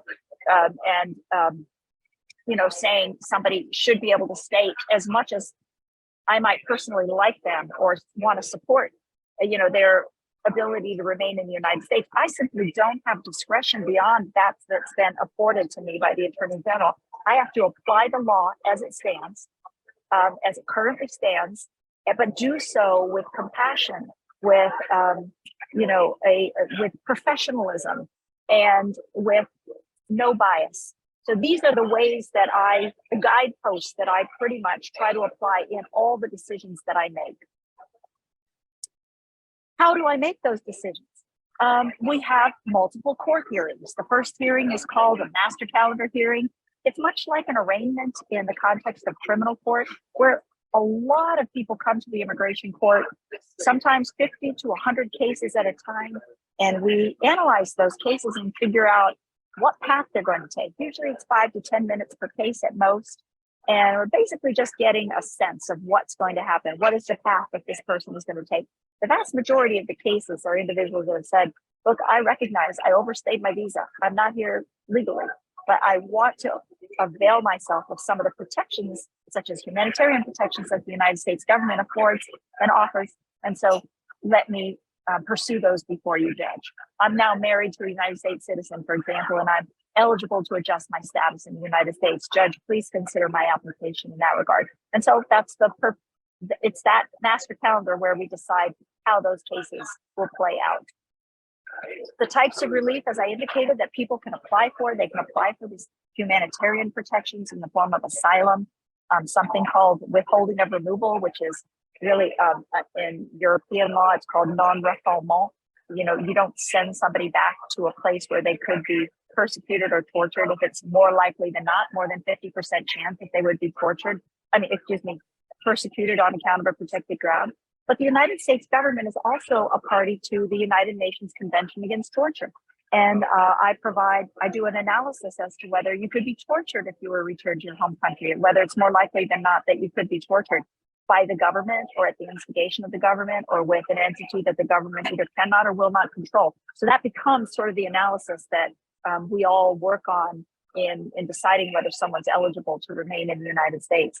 Some people fall into a category where they've been here for a long time. They're from a country where they can't really get humanitarian protection, but now they have qualifying relatives, United States citizens, children or parents that that would suffer hardship if they were returned.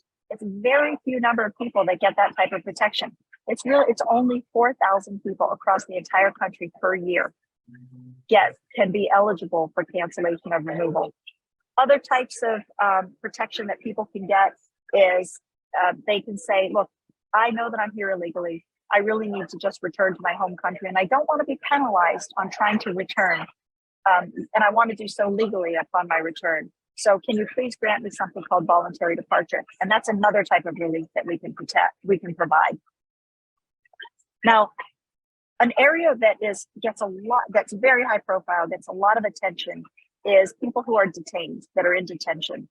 And not everybody who's in immigration court proceedings is detained. Really, we can analyze it, it's really just very few, small percentage of people who are detained. However, it's very critical for those individuals, and the US government takes that very seriously. What we do is prioritize those cases.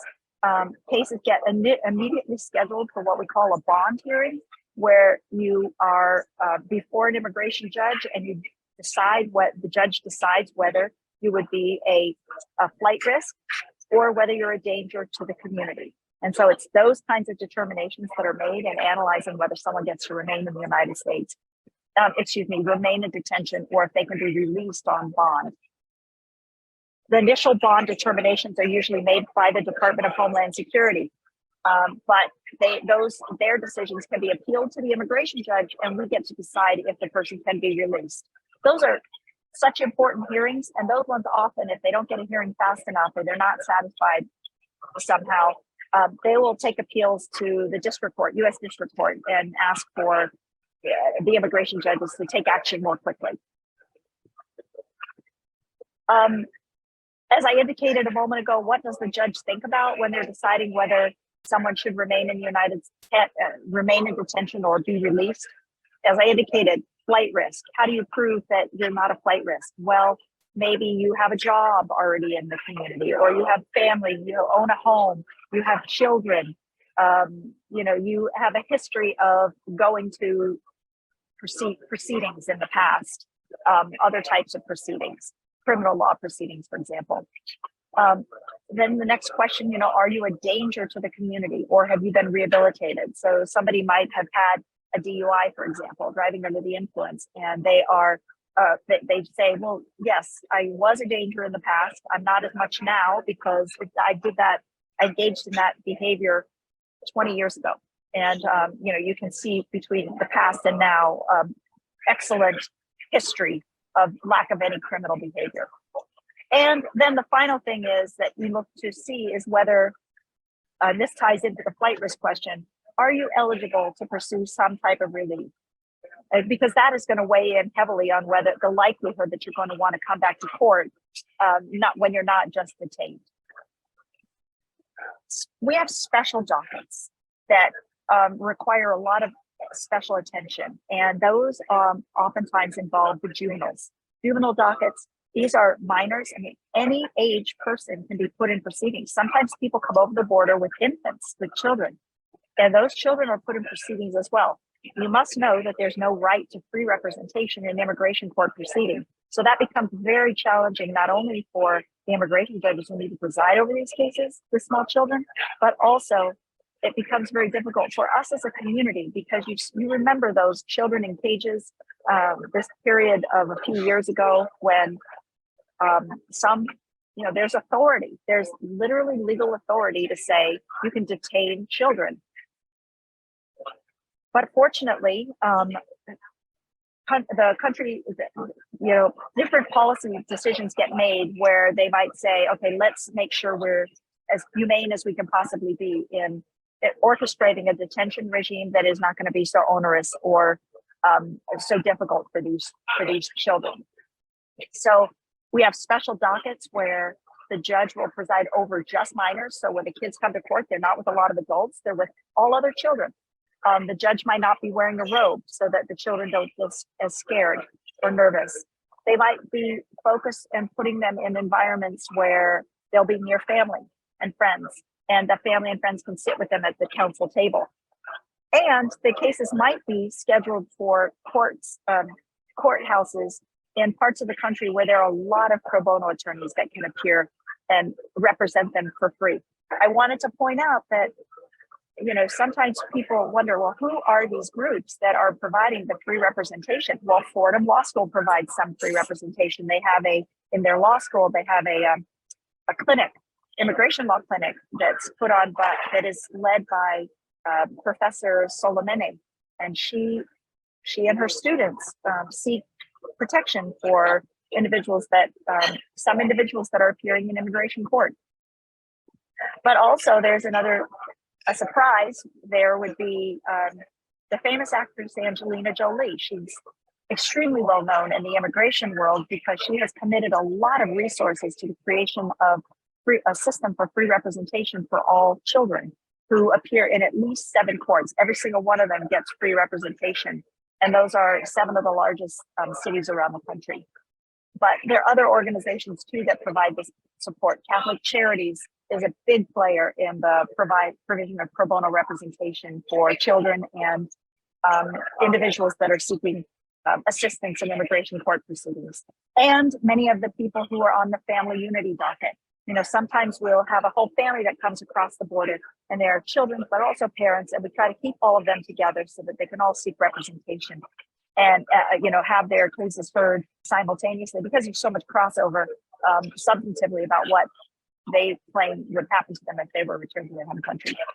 So just a few quick points about what it's like in the merits hearings. So when the way I decide a case, the way all the judges decide a case, we hold a full evidentiary hearing.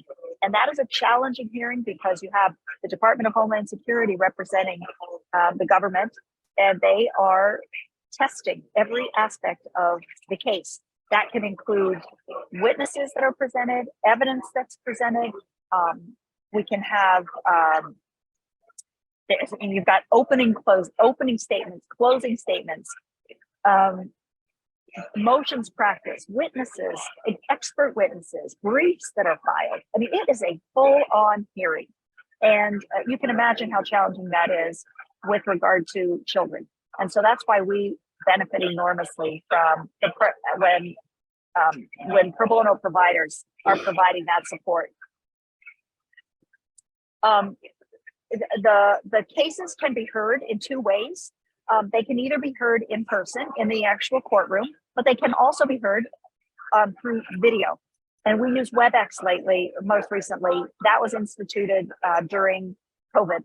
We did not have such a robust system for for remote hearings, but we did end up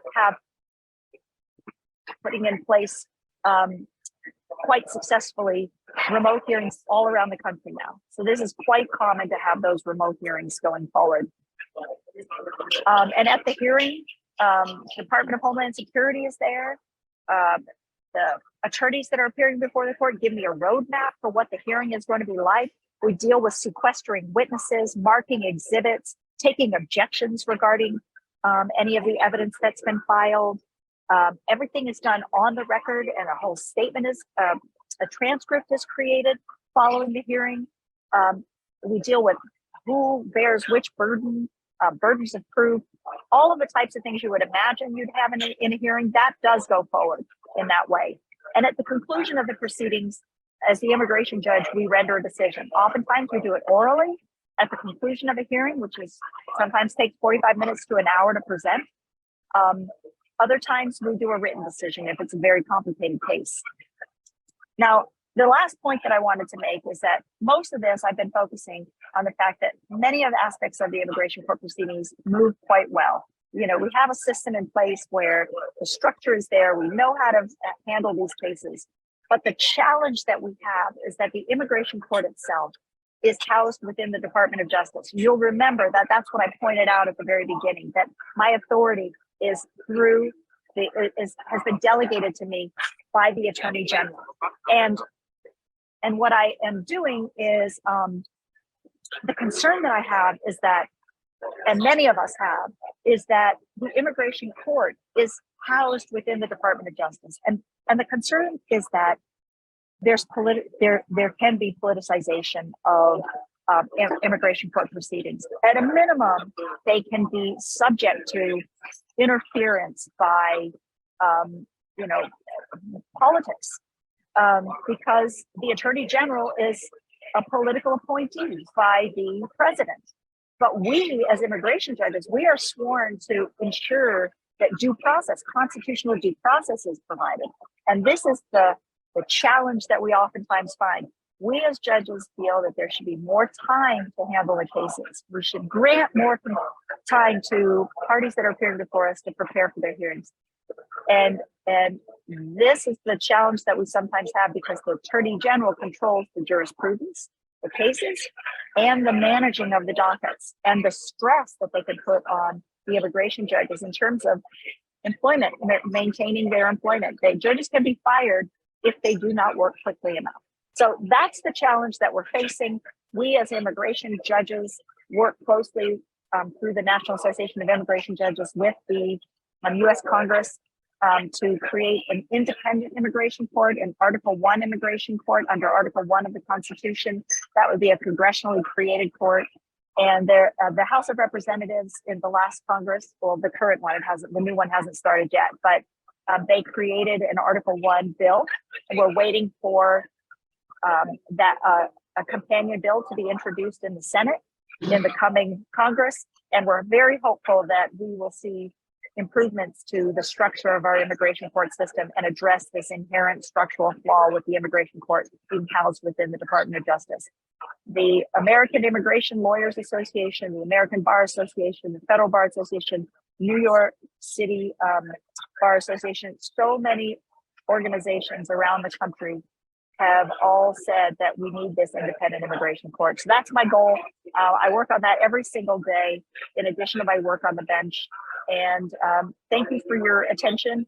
I've already provided you with the information that's on this slide. My feeling is that if the judicial system can be improved through creation of an Article 1 immigration court, it will make it less vulnerable to the extreme policies that we can see with every new Attorney General who takes on that role.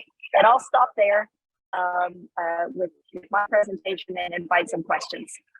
Thank you so very much, Judge Sargoff.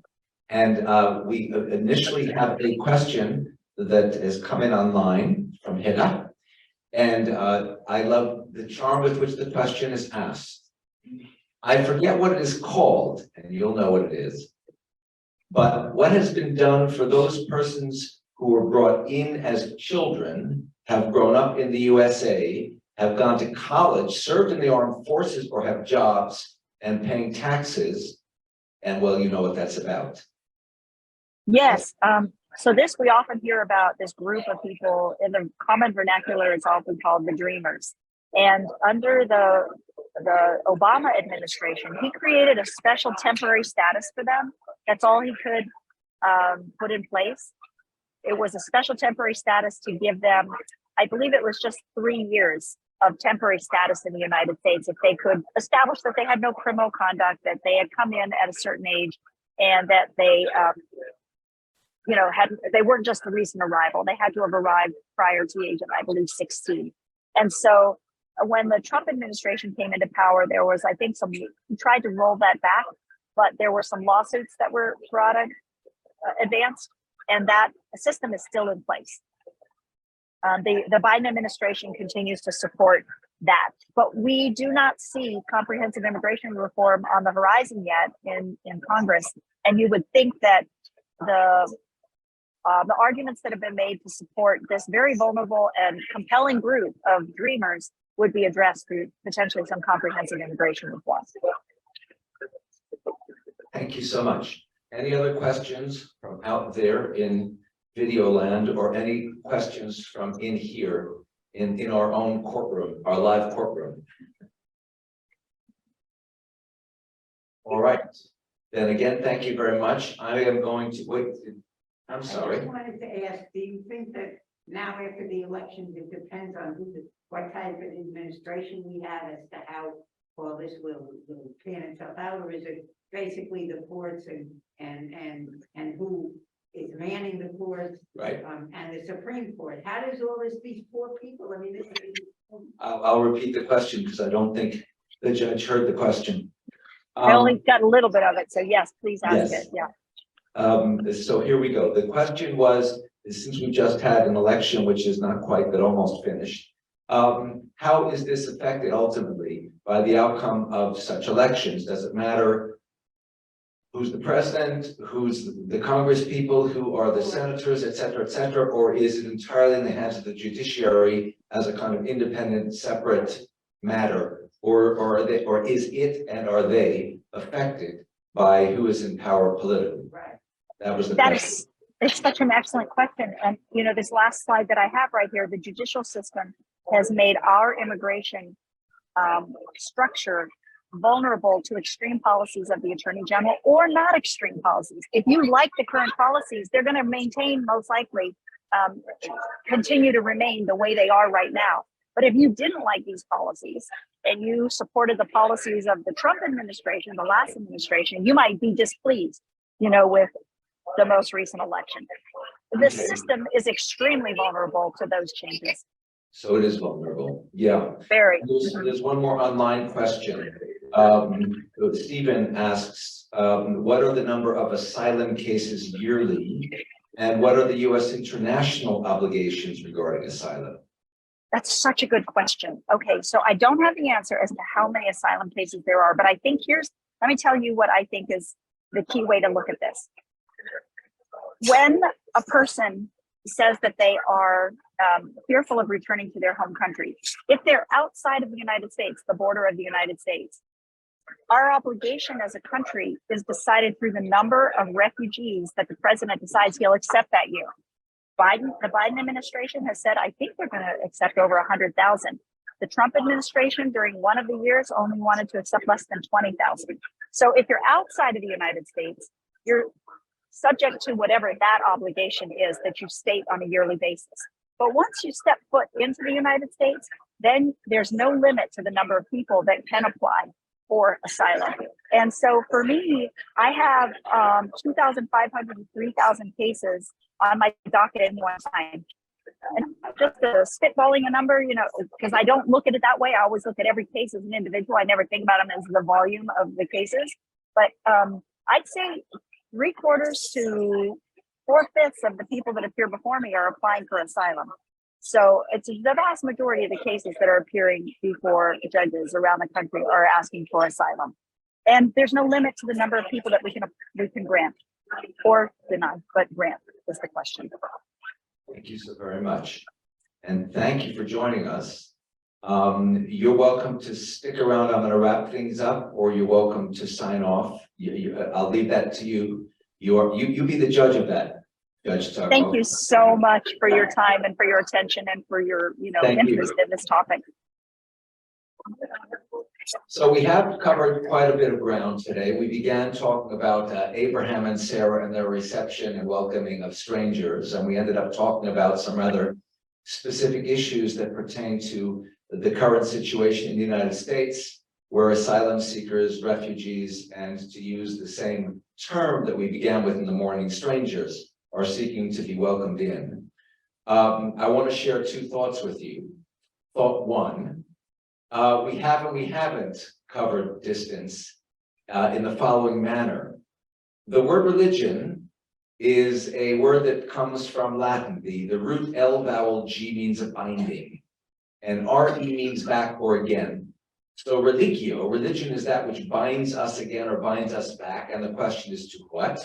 And the answer is that across the vast panoply of human cultures and civilizations, humans have believed that there's something beyond ourselves that has something to do with our creation and therefore can have something to do with our destruction. It can help us, harm us, hinder us, further us. It can bless us, curse us. And religion exists as an instrument to help us be bound back to it so that we are blessed, not cursed, helped, not harmed, furthered, not hindered, created, not destroyed. And in the world of Abraham and Sarah, and the world of Moses, and the world of Hammurabi, and the world of Muhammad, and the world that encompasses many, many more individuals of that ilk, the world, in short, of messengers, of prophets, though we understand traditionally to be between realms, that are conduits through which divinity speaks to us. In that world, there's really no difference between religion and law. Law also comes from a Latin word, lex, but that X is tricky. It's really a GS, it's legs. So it's the same root, L vowel G, and the difference between the lig of religio and the leg of lex is that religio by definition is understood to connect us back to that other source. Lex is how we connect to each other, with or without reference to that source. So for Hammurabi and Abraham and Moses and Muhammad, there's no distinction, because what Moses says we should do, welcoming the stranger, what Muhammad says we should do, what Jesus says we should do, what any of these characters say we should do, is understood to be the voice of God speaking through them as conduits and messengers. And at a certain point, as we move through history, we see a change. We see the development in the late Judean period of an entity called the Talmud, and within it, a sub-entity called the Tractate Sanhedrin. And Sanhedrin is all about a legal system that is based on human to human figuring out how we should behave. And while those who formulate it have a sense of God looking over their shoulders, they're not referencing God. You should do this, you shouldn't do that, because this is the thing you should do, because this is the thing you shouldn't do. It's based on human thinking about all of this. Well, if we fast forward to the governing principles of the United States, of course, two centuries and change ago, they were to separate church from state, which meant to separate the specifics of how I think about God from how I function within the state.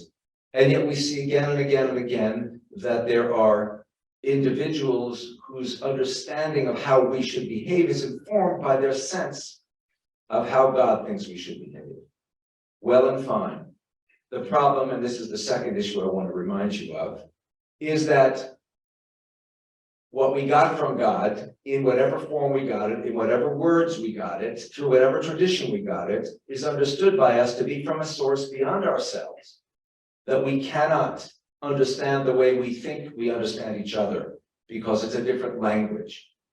When we even use the phrase, and God said, can we really know what the words God said mean? What does it mean to say said in God's terms? If we talk of God as all powerful or all merciful or involved in human affairs, I understand what powerful and merciful and involved means from my perspective, from our perspective. I have no idea what it means from God's perspective, except by faith, which means I am always caught in the double bind of saying what I say about God metaphorically, and understanding what I understand based